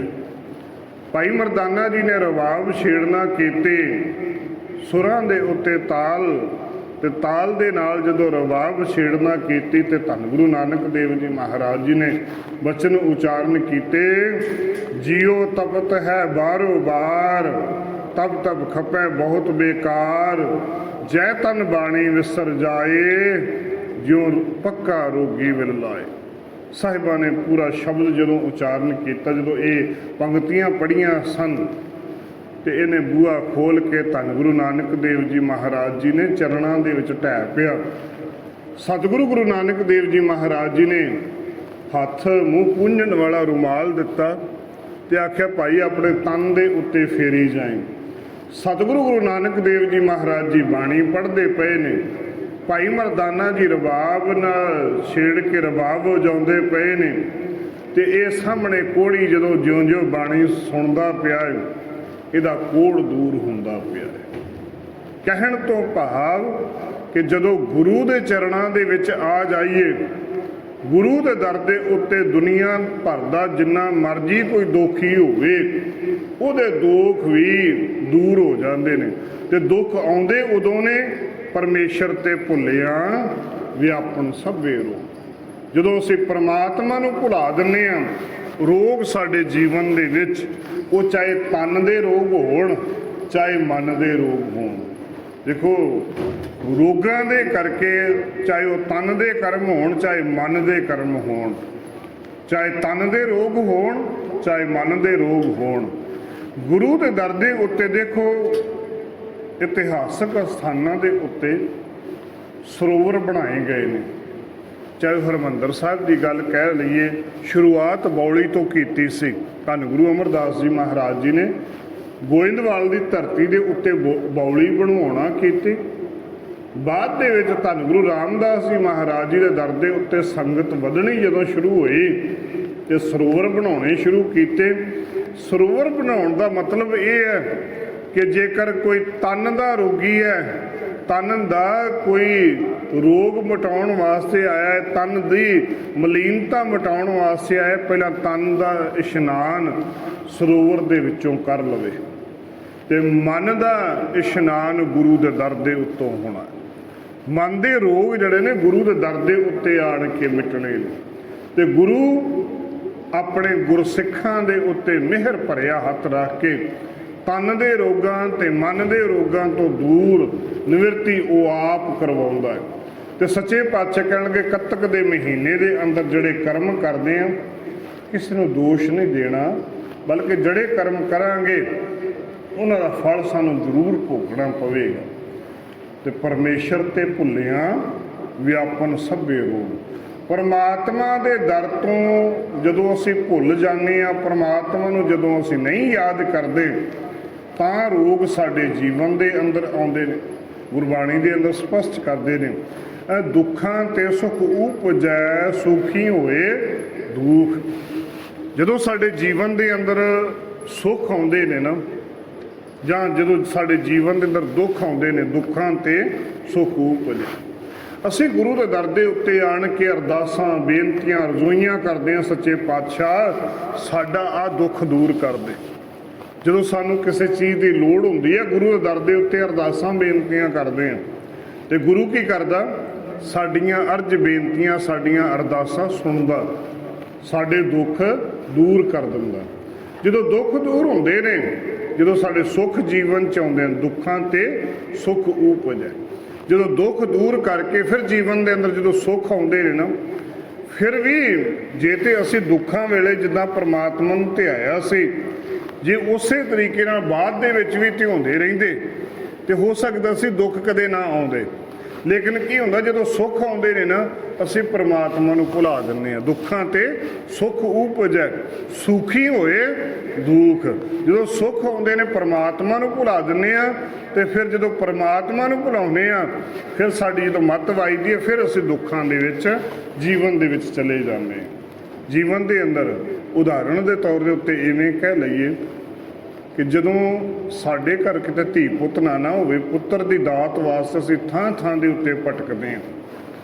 ਪਰਮਾਤਮਾ ਰਹਿਮਤ ਕਰਕੇ ਸਾਨੂੰ ਕਿਤੇ ਪੁੱਤ ਦੀ ਦਾਤ ਦੇ ਦੇਵੇ ਤੇ ਅਸੀਂ ਖੁਸ਼ੀ ਚਾਉ ਮਨਾਉਂਦੇ ਹਾਂ। ਘਰ ਦੇ ਅੰਦਰ ਗੁਰੂ ਦੇ ਮਹਾਰਾਜ ਜੀ ਨੂੰ ਬੁਲਾ ਕੇ ਪਹਿਲਾਂ ਅਖੰਡ ਪਾਠ ਲੋਕ ਜ਼ਿਆਦਾ ਕਰਾਉਂਦੇ, ਹੁਣ ਸੁਖਮਨੀ ਸਾਹਿਬ ਜ਼ਿਆਦਾ ਕਰਾਉਣ ਲੱਗ ਪਏ। ਸੁਖਮਨੀ ਸਾਹਿਬ ਕਰਵਾ ਕੇ ਜਾਂ ਅਖੰਡ ਪਾਠ ਕਰਵਾ ਕੇ ਭੋਗ ਤੋਂ ਬਾਅਦ ਫਿਰ ਸ਼ਾਮਾਂ ਨੂੰ ਗੁਰੂ ਮਹਾਰਾਜ ਦੇ ਲਾਗੇ ਭਾਵੇਂ ਕੋਈ ਬੈਠਿਆ ਨਾ ਬੈਠਿਆ ਹੋਵੇ, ਲੇਕਿਨ ਰਾਤ ਨੂੰ 12-12, 1-1 ਵਜੇ ਤੱਕ ਡੀਜੇ ਚੱਲਦੇ ਨੇ, ਸ਼ਰਾਬਾਂ ਚੱਲਦੀਆਂ ਨੇ। ਜਿਸ ਪਰਮਾਤਮਾ ਨੇ ਜਿਹੜੀਆਂ ਦਾਤਾਂ ਦਿੱਤੀਆਂ ਸੀ ਉਹਨਾਂ ਨੂੰ ਅਸੀਂ ਭੁਲਾ ਦਿੰਦੇ ਹਾਂ। ਹੁਣ ਦੇਖੋ, ਖੁਸ਼ੀ ਮਨਾਉਣਾ ਚੰਗੀ ਗੱਲ ਹੈ, ਲੇਕਿਨ ਗੁਰੂ ਨੇ ਦਾਤ ਦਿੱਤੀ ਹੈ, ਗੁਰੂ ਨੇ ਦਾਤ ਦਿੱਤੀ, ਧੀ ਜਾਂ ਪੁੱਤ ਦੀ ਦਾਤ ਦਿੱਤੀ ਹੈ, ਗੁਰੂ ਕੋਲੋਂ ਦਾਤ ਲਈ ਹੈ। ਲੇਕਿਨ ਜਦੋਂ ਬੱਚਾ ਥੋੜਾ ਵੱਡਾ ਹੋ ਰਿਹਾ ਹੈ, ਫਿਰ ਅਸੀਂ ਗੁਰੂ ਦੇ ਦਰ ਦੇ ਉੱਤੇ ਉਹਨੂੰ ਲਿਆਉਣ ਨੂੰ ਤਿਆਰ ਨਹੀਂ, ਗੁਰੂ ਦੇ ਦਰ ਦੇ ਉੱਤੇ ਉਸ ਨੂੰ ਲਿਆਉਂਦੇ ਨਹੀਂ। ਲੇਕਿਨ ਜਦੋਂ ਅਸੀਂ ਸਾਡੇ ਕੋਈ ਤੇ ਰੱਬ ਨਾ ਕਰੇ ਕਿਸੇ ਧੀ ਪੁੱਤ ਕਿਤੇ ਨਸ਼ਿਆਂ ਦੇ ਵਿੱਚ ਲੱਗ ਜਾਏ ਨਾ, ਤੇ ਫਿਰ ਗੁਰੂ ਦੇ ਦਰ ਦੇ ਉੱਤੇ ਅਰਦਾਸਾਂ ਕਰਦੇ ਹਾਂ ਕਿ ਸੱਚਿਆ ਪਾਤਸ਼ਾਹ ਸਾਡੇ ਪੁੱਤ ਨੂੰ ਠੀਕ ਕਰ, ਸਾਡੇ ਨਸ਼ਿਆਂ ਤੋਂ ਖਹਿੜਾ ਛੜਾ। ਕਹਿਣ ਤੋਂ ਬਾਅਦ ਦੁੱਖਾਂ ਤੇ ਸੁਖ ਉਪਜੈ ਸੁਖੀ ਹੋਏ ਦੁੱਖ। ਜਦੋਂ ਸੁੱਖ ਆਉਂਦੇ ਨੇ ਨਾ, ਅਸੀਂ ਪਰਮਾਤਮਾ ਨੂੰ ਭੁਲਾ ਦਿੰਦੇ ਹਾਂ। ਹਾਂ, ਇੱਕ ਗੱਲ ਜ਼ਰੂਰ ਆਪਣੇ ਜੀਵਨ ਦੇ ਵਿੱਚ ਧਾਰਨ ਕਰਨੀ ਹੈ, ਜੇ ਦੁੱਖਾਂ ਦੇ ਵਿੱਚ ਵੀ ਪਰਮਾਤਮਾ ਨੂੰ ਧਿਆਇਆ ਆ ਤੇ ਸੁੱਖਾਂ ਦੇ ਵਿੱਚ ਵੀ ਪਰਮਾਤਮਾ ਨੂੰ ਧਿਆਉਣਾ। ਜੇ ਸੁੱਖਾਂ ਦੇ ਵਿੱਚ ਵੀ ਧਿਆਏਗਾ, ਫਿਰ ਤੇਰੇ ਜੀਵਨ ਦੇ ਅੰਦਰ ਕਦੇ ਦੁੱਖ ਨਹੀਂ ਆਉਣਗੇ। ਜੇ ਪਰਮਾਤਮਾ ਨੂੰ ਯਾਦ ਰੱਖੇਗਾ ਸੁੱਖਾਂ ਵੇਲੇ ਵੀ, ਪਰਮਾਤਮਾ ਤੇਰੇ ਜੀਵਨ ਦੇ ਅੰਦਰ ਦੁੱਖਾਂ ਦਾ ਸਮਾਂ ਨਹੀਂ ਆਉਣ ਦੇਵੇਗਾ। ਬਸ ਇੱਕ ਗੱਲ, ਜੋ ਨਰ ਦੁੱਖ ਮੈਂ ਦੁੱਖ ਨਹੀਂ ਮਾਨੈ, ਸੁਖ ਸਦੇ ਅਰ ਭੈ ਨਹੀਂ ਜਾਂਕੈ, ਕੰਚਨ ਮਾਟੀ ਮਾਨੈ। ਜਿਹੜੇ ਇਨਸਾਨ ਦੁੱਖਾਂ ਦੇ ਵਿੱਚ ਦੁਖੀ ਨਹੀਂ ਹੁੰਦਾ, ਸੁੱਖਾਂ ਦੇ ਵਿੱਚ ਸੁਖੀ ਨਹੀਂ ਹੁੰਦਾ, ਇੱਕ ਬਰਾਬਰ ਆਪਣੇ ਜੀਵਨ ਦੇ ਅੰਦਰ ਚੱਲਦਾ, ਉਹਦੇ ਜੀਵਨ ਦੇ ਅੰਦਰ ਉਹ ਇਨਸਾਨ ਪਰਮਾਤਮਾ ਦੇ ਚਰਨਾਂ ਕਮਲਾਂ ਦੇ ਨਾਲ ਜੁੜਿਆ ਰਹਿੰਦਾ। ਉਸ ਇਨਸਾਨ ਦੀ ਬਿਰਤੀ ਜਿਹੜੀ ਹੈ ਪਰਮਾਤਮਾ ਨਾਲ ਬਣੀ ਰਹਿੰਦੀ ਹੈ। ਤੇ ਗੁਰਦੇਵ ਪਾਤਸ਼ਾਹ ਧੰਨ ਗੁਰੂ ਅਰਜਨ ਦੇਵ ਜੀ ਮਹਾਰਾਜ ਜੀ ਕਹਿਣ ਲੱਗੇ, ਪਰਮੇਸ਼ਰ ਤੇ ਭੁੱਲਿਆ ਵਿਆਪਨ ਸਭੇ ਰੋਗ, ਵੇਮੁਖ ਹੋਏ RAM ਤੇ ਲੱਗਨ ਜਨਮ ਵਿਜੋਗ। ਵੇਮੁਖ ਹੋਏ RAM ਤੇ, ਵੇਮੁਖ ਤੋਂ ਭਾਵ ਹੈ ਜਿਨ੍ਹਾਂ ਨੇ ਗੁਰੂ ਨਾਲੋਂ ਨਾਤਾ ਤੋੜ ਲਿਆ, ਜਿਨ੍ਹਾਂ ਨੇ ਗੁਰੂ ਤੋਂ ਮੁਖ ਮੋੜ ਲਿਆ। ਵੇਮੁਖ ਜਿਨ੍ਹਾਂ ਨੇ ਗੁਰੂ ਤੋਂ ਆਪਣਾ ਨਾਤਾ ਤੋੜ ਲਿਆ। ਵੇਮੁਖ ਹੋਏ RAM ਤੇ, ਜਿਹੜੇ ਪਰਮਾਤਮਾ ਤੋਂ ਵੇਮੁਖ ਹੋ ਜਾਂਦੇ ਨੇ, ਪਰਮਾਤਮਾ ਨੂੰ ਭੁਲਾ ਦਿੰਦੇ ਨੇ, ਪਰਮਾਤਮਾ ਨਾਲੋਂ ਆਪਣਾ ਨਾਤਾ ਤੋੜ ਲੈਂਦੇ ਨੇ। ਲੱਗਨ ਜਨਮ ਵਿਜੋਗ, ਜਿਹੜੇ ਪਰਮਾਤਮਾ ਨੂੰ ਭੁਲਾਉਂਦੇ ਨੇ ਨਾ, ਉਹਨੂੰ ਦੁਨੀਆਦਾਰੀ ਦੇ ਰੋਗ ਨਹੀਂ ਲੱਗਦੇ, ਬਲਕਿ ਉਹਨੂੰ ਜਨਮਾਂਤਰਾਂ ਦੇ ਰੋਗ ਲੱਗ ਜਾਂਦੇ ਨੇ। ਉਹ ਬਾਰ-ਬਾਰ ਰੋਗਾਂ ਦੇ ਵਿੱਚ ਗ੍ਰਸਤ ਹੁੰਦਾ ਹੈ, ਇਕੱਲਾ ਇਸ ਜੀਵਨ ਦੇ ਵਿੱਚ ਹੀ ਨਹੀਂ, ਬਲਕਿ ਜਨਮਾਂਤਰਾਂ ਦੇ ਰੋਗ ਉਹਦੇ ਜੀਵਨ ਦੇ ਅੰਦਰ ਲੱਗ ਜਾਂਦੇ ਨੇ। ਤੇ ਜਦੋਂ ਜਨਮਾਂਤਰਾਂ ਦੇ ਰੋਗ ਲੱਗਦੇ ਨੇ, ਜੇਕਰ ਮੈਲ ਦੀ ਗੱਲ ਕਰਦੇ ਆ ਨਾ, ਤੇ ਗੁਰਬਾਣੀ ਦੇ ਅੰਦਰ ਸੱਚੇ ਪਾਤਸ਼ਾਹ ਕਹਿੰਦੇ, ਜਨਮ ਜਨਮ ਕੀ ਸਮਨ ਕੋ ਮਲ ਲਾਗੀ ਕਾਲਾ ਵਾਸ਼ਾ। ਇਸ ਮਨੁੱਖ ਦੇ ਮਨ ਨੂੰ ਮੈਲ ਲੱਗੀ ਹੈ ਜਨਮਾਂਤਰਾਂ ਦੀ, ਜਿਹਦੇ ਕਰਕੇ ਮਨੁੱਖ ਮਾਨਸਿਕ ਤੌਰ ਦੇ ਉੱਤੇ ਵਿਕਾਰਾਂ ਦੇ ਵੱਲ, ਗਲਤ ਪਾਸੇ ਵੱਲ ਜ਼ਿਆਦਾ ਤੁਰਦਾ ਹੈ। ਤੇ ਉਹ ਮੈਲ ਲੱਥਣੀ ਹੈ, ਭਰੀਐ ਮਤ ਪਾਪਾਂ ਕੈ ਸੰਗ ਉਹ ਧੋਪੈ ਨਾ ਮੈਂ ਕੈ ਰੰਗ। ਰੋਜ਼ ਅਸੀਂ ਜਪਜੀ ਸਾਹਿਬ 'ਚ ਪੜ੍ਹਦੇ ਹਾਂ। ਜੇਕਰ ਮਨ ਦੀ ਮੈਲ ਨੂੰ ਧੋਤਾ ਜਾਣਾ ਤੇ ਕੇਵਲ ਨਾਮ ਦੇ ਰੰਗ ਦੇ ਨਾਲ ਮੈਲ ਨੂੰ ਧੋਤਾ ਜਾ ਸਕਣਾ। ਤੇ ਸੱਚੇ ਪਾਤਸ਼ਾਹ ਧੰਨ ਗੁਰੂ ਅਰਜਨ ਦੇਵ ਜੀ ਮਹਾਰਾਜ ਜੀ ਕਹਿਣ ਲੱਗੇ ਕਿ ਜੇਕਰ ਪਰਮਾਤਮਾ ਨੂੰ ਭੁਲਾਵਾਂਗੇ, ਪਰਮਾਤਮਾ ਤੋਂ ਵੇਮੁਖ ਹੋ ਜਾਵਾਂਗੇ। ਇੱਕ ਭੁਲਾਉਣਾ ਤੇ ਇੱਕ ਵੇਮੁਖ ਹੋਣਾ ਦੋਵੇਂ ਅਲੱਗ-ਅਲੱਗ ਗੱਲਾਂ ਨੇ। ਭੁਲਾਉਣਾ ਤੋਂ ਭਾਵ ਹੈ ਸੰਸਾਰ ਦੇ ਕਾਰ ਵਿਹਾਰਾਂ ਦੇ ਵਿੱਚ ਕਈ ਵਾਰੀ ਇਨਸਾਨ ਇੰਨਾ ਕੁ ਗ੍ਰਸਤ ਹੋ ਜਾਂਦਾ ਹੈ ਕਿ ਕੋਈ ਸਮਾਂ ਹੀ ਨਹੀਂ ਲੱਗਦਾ, ਕੋਈ ਗੱਲ ਚੇਤਾ ਭੁੱਲ ਜਾਂਦੀ ਹੈ। ਤੇ ਜਿਹੜਾ ਵੇਮੁਖ ਹੋਣਾ ਆ, ਉਸ ਤੋਂ ਭਾਵ ਹੈ ਕਿਸੇ ਚੀਜ਼ ਤੋਂ ਤਲਾਂਜ਼ਰੀ ਦੇ ਜਾਣਾ, ਕਿਸੇ ਚੀਜ਼ ਤੋਂ ਇਨਕਾਰੀ ਹੋ ਜਾਣਾ ਕਿ ਮੈਂ ਨਹੀਂ ਇਹ ਕਰਦਾ, ਮੈਂ ਨਹੀਂ ਮੰਨਦਾ। ਕਈ ਇਨਸਾਨ ਇਹ ਗੱਲ ਆਖ ਦਿੰਦਾ, ਮੈਂ ਰੱਬ ਨੂੰ ਨਹੀਂ ਮੰਨਦਾ, ਮੈਂ ਪਰਮਾਤਮਾ ਨੂੰ ਨਹੀਂ ਜਾਣਦਾ। ਜਿਸ ਪਰਮਾਤਮਾ ਨੇ ਮਨੁੱਖਾ ਦੇਹੀ ਦਿੱਤੀ, ਜਿਸ ਪਰਮਾਤਮਾ ਨੇ ਬਿਨਾਂ ਮੰਗਿਆ ਮਾਂ ਪਿਓ, ਭੈਣ ਭਰਾ, ਰਿਸ਼ਤੇਦਾਰ, ਸਾਰਾ ਕੁਝ ਬਿਨਾਂ ਮੰਗਿਆ, ਇੱਥੋਂ ਤੱਕ ਕਿ ਬਿਨਾਂ ਮੰਗਿਆ ਹਵਾ ਪਾਣੀ ਸਾਰਾ ਕੁਝ ਬਿਨਾਂ ਮੰਗਿਆਂ ਦੇ ਰਿਹਾ, ਸਾਨੂੰ ਸਵਾਸ ਬਿਨਾਂ ਮੰਗਿਆਂ ਦੇ ਰਿਹਾ। ਉਸ ਤੋਂ ਵੱਡਾ ਦੇਣਦਾਰ ਕੌਣ ਹੋ ਸਕਦਾ? ਉਹ ਤੇ ਦੱਦਾ ਦਾਤਾ ਇੱਕ ਹੈ, ਸਭ ਕੋ ਦੇਵਨ ਹਾਰ, ਦਿੰਦਾ ਟੋਟ ਨਾ ਹੋਈ, ਅਗੰਤ ਭਰੇ ਭੰਡਾਰ। ਉਹ ਇੰਨੀਆਂ ਦਾਤਾਂ ਦੇ ਰਿਹਾ ਹੈ, ਦਿੰਦਾ ਦੇ ਲੈਂਦੇ ਥੱਕ ਪਾਹੇ, ਜੁਗਾ ਜੁਗੰਤਰ ਖਾਹੀ ਖਾਹੇ। ਉਹ ਪ੍ਰਭੂ ਪਰਮਾਤਮਾ ਜਿਹੜਾ ਜੁਗਾਂਤਰਾਂ ਤੋਂ ਦਾਤਾਂ ਦੇ ਰਿਹਾ ਹੈ, ਜੇਕਰ ਉਸ ਦਾਤੇ ਨੂੰ ਅਸੀਂ ਭੁਲਾ ਦਿੰਦੇ ਹਾਂ ਤੇ ਪਰਮਾਤਮਾ ਦੇ ਦਰ ਦੇ ਉੱਤੇ ਕਿੱਦਾਂ ਪ੍ਰਵਾਨ ਹੋਵਾਂਗੇ? ਤੇ ਸੱਚੇ ਪਾਤਸ਼ਾਹ ਕਹਿਣ ਲੱਗੇ, ਜਿਹੜੇ ਪਰਮਾਤਮਾ ਨੂੰ ਭੁਲਾਉਂਦੇ ਨੇ ਨਾ, ਫਿਰ ਉਹਨਾਂ ਦੀ ਹਾਲਤ ਕੀ ਹੁੰਦੀ ਹੈ? ਖਿਨ ਮੈਂ ਕੌੜੇ ਹੋਏ ਗਏ, ਜਿਤੜੇ ਮਾਇਆ ਭੋਗ।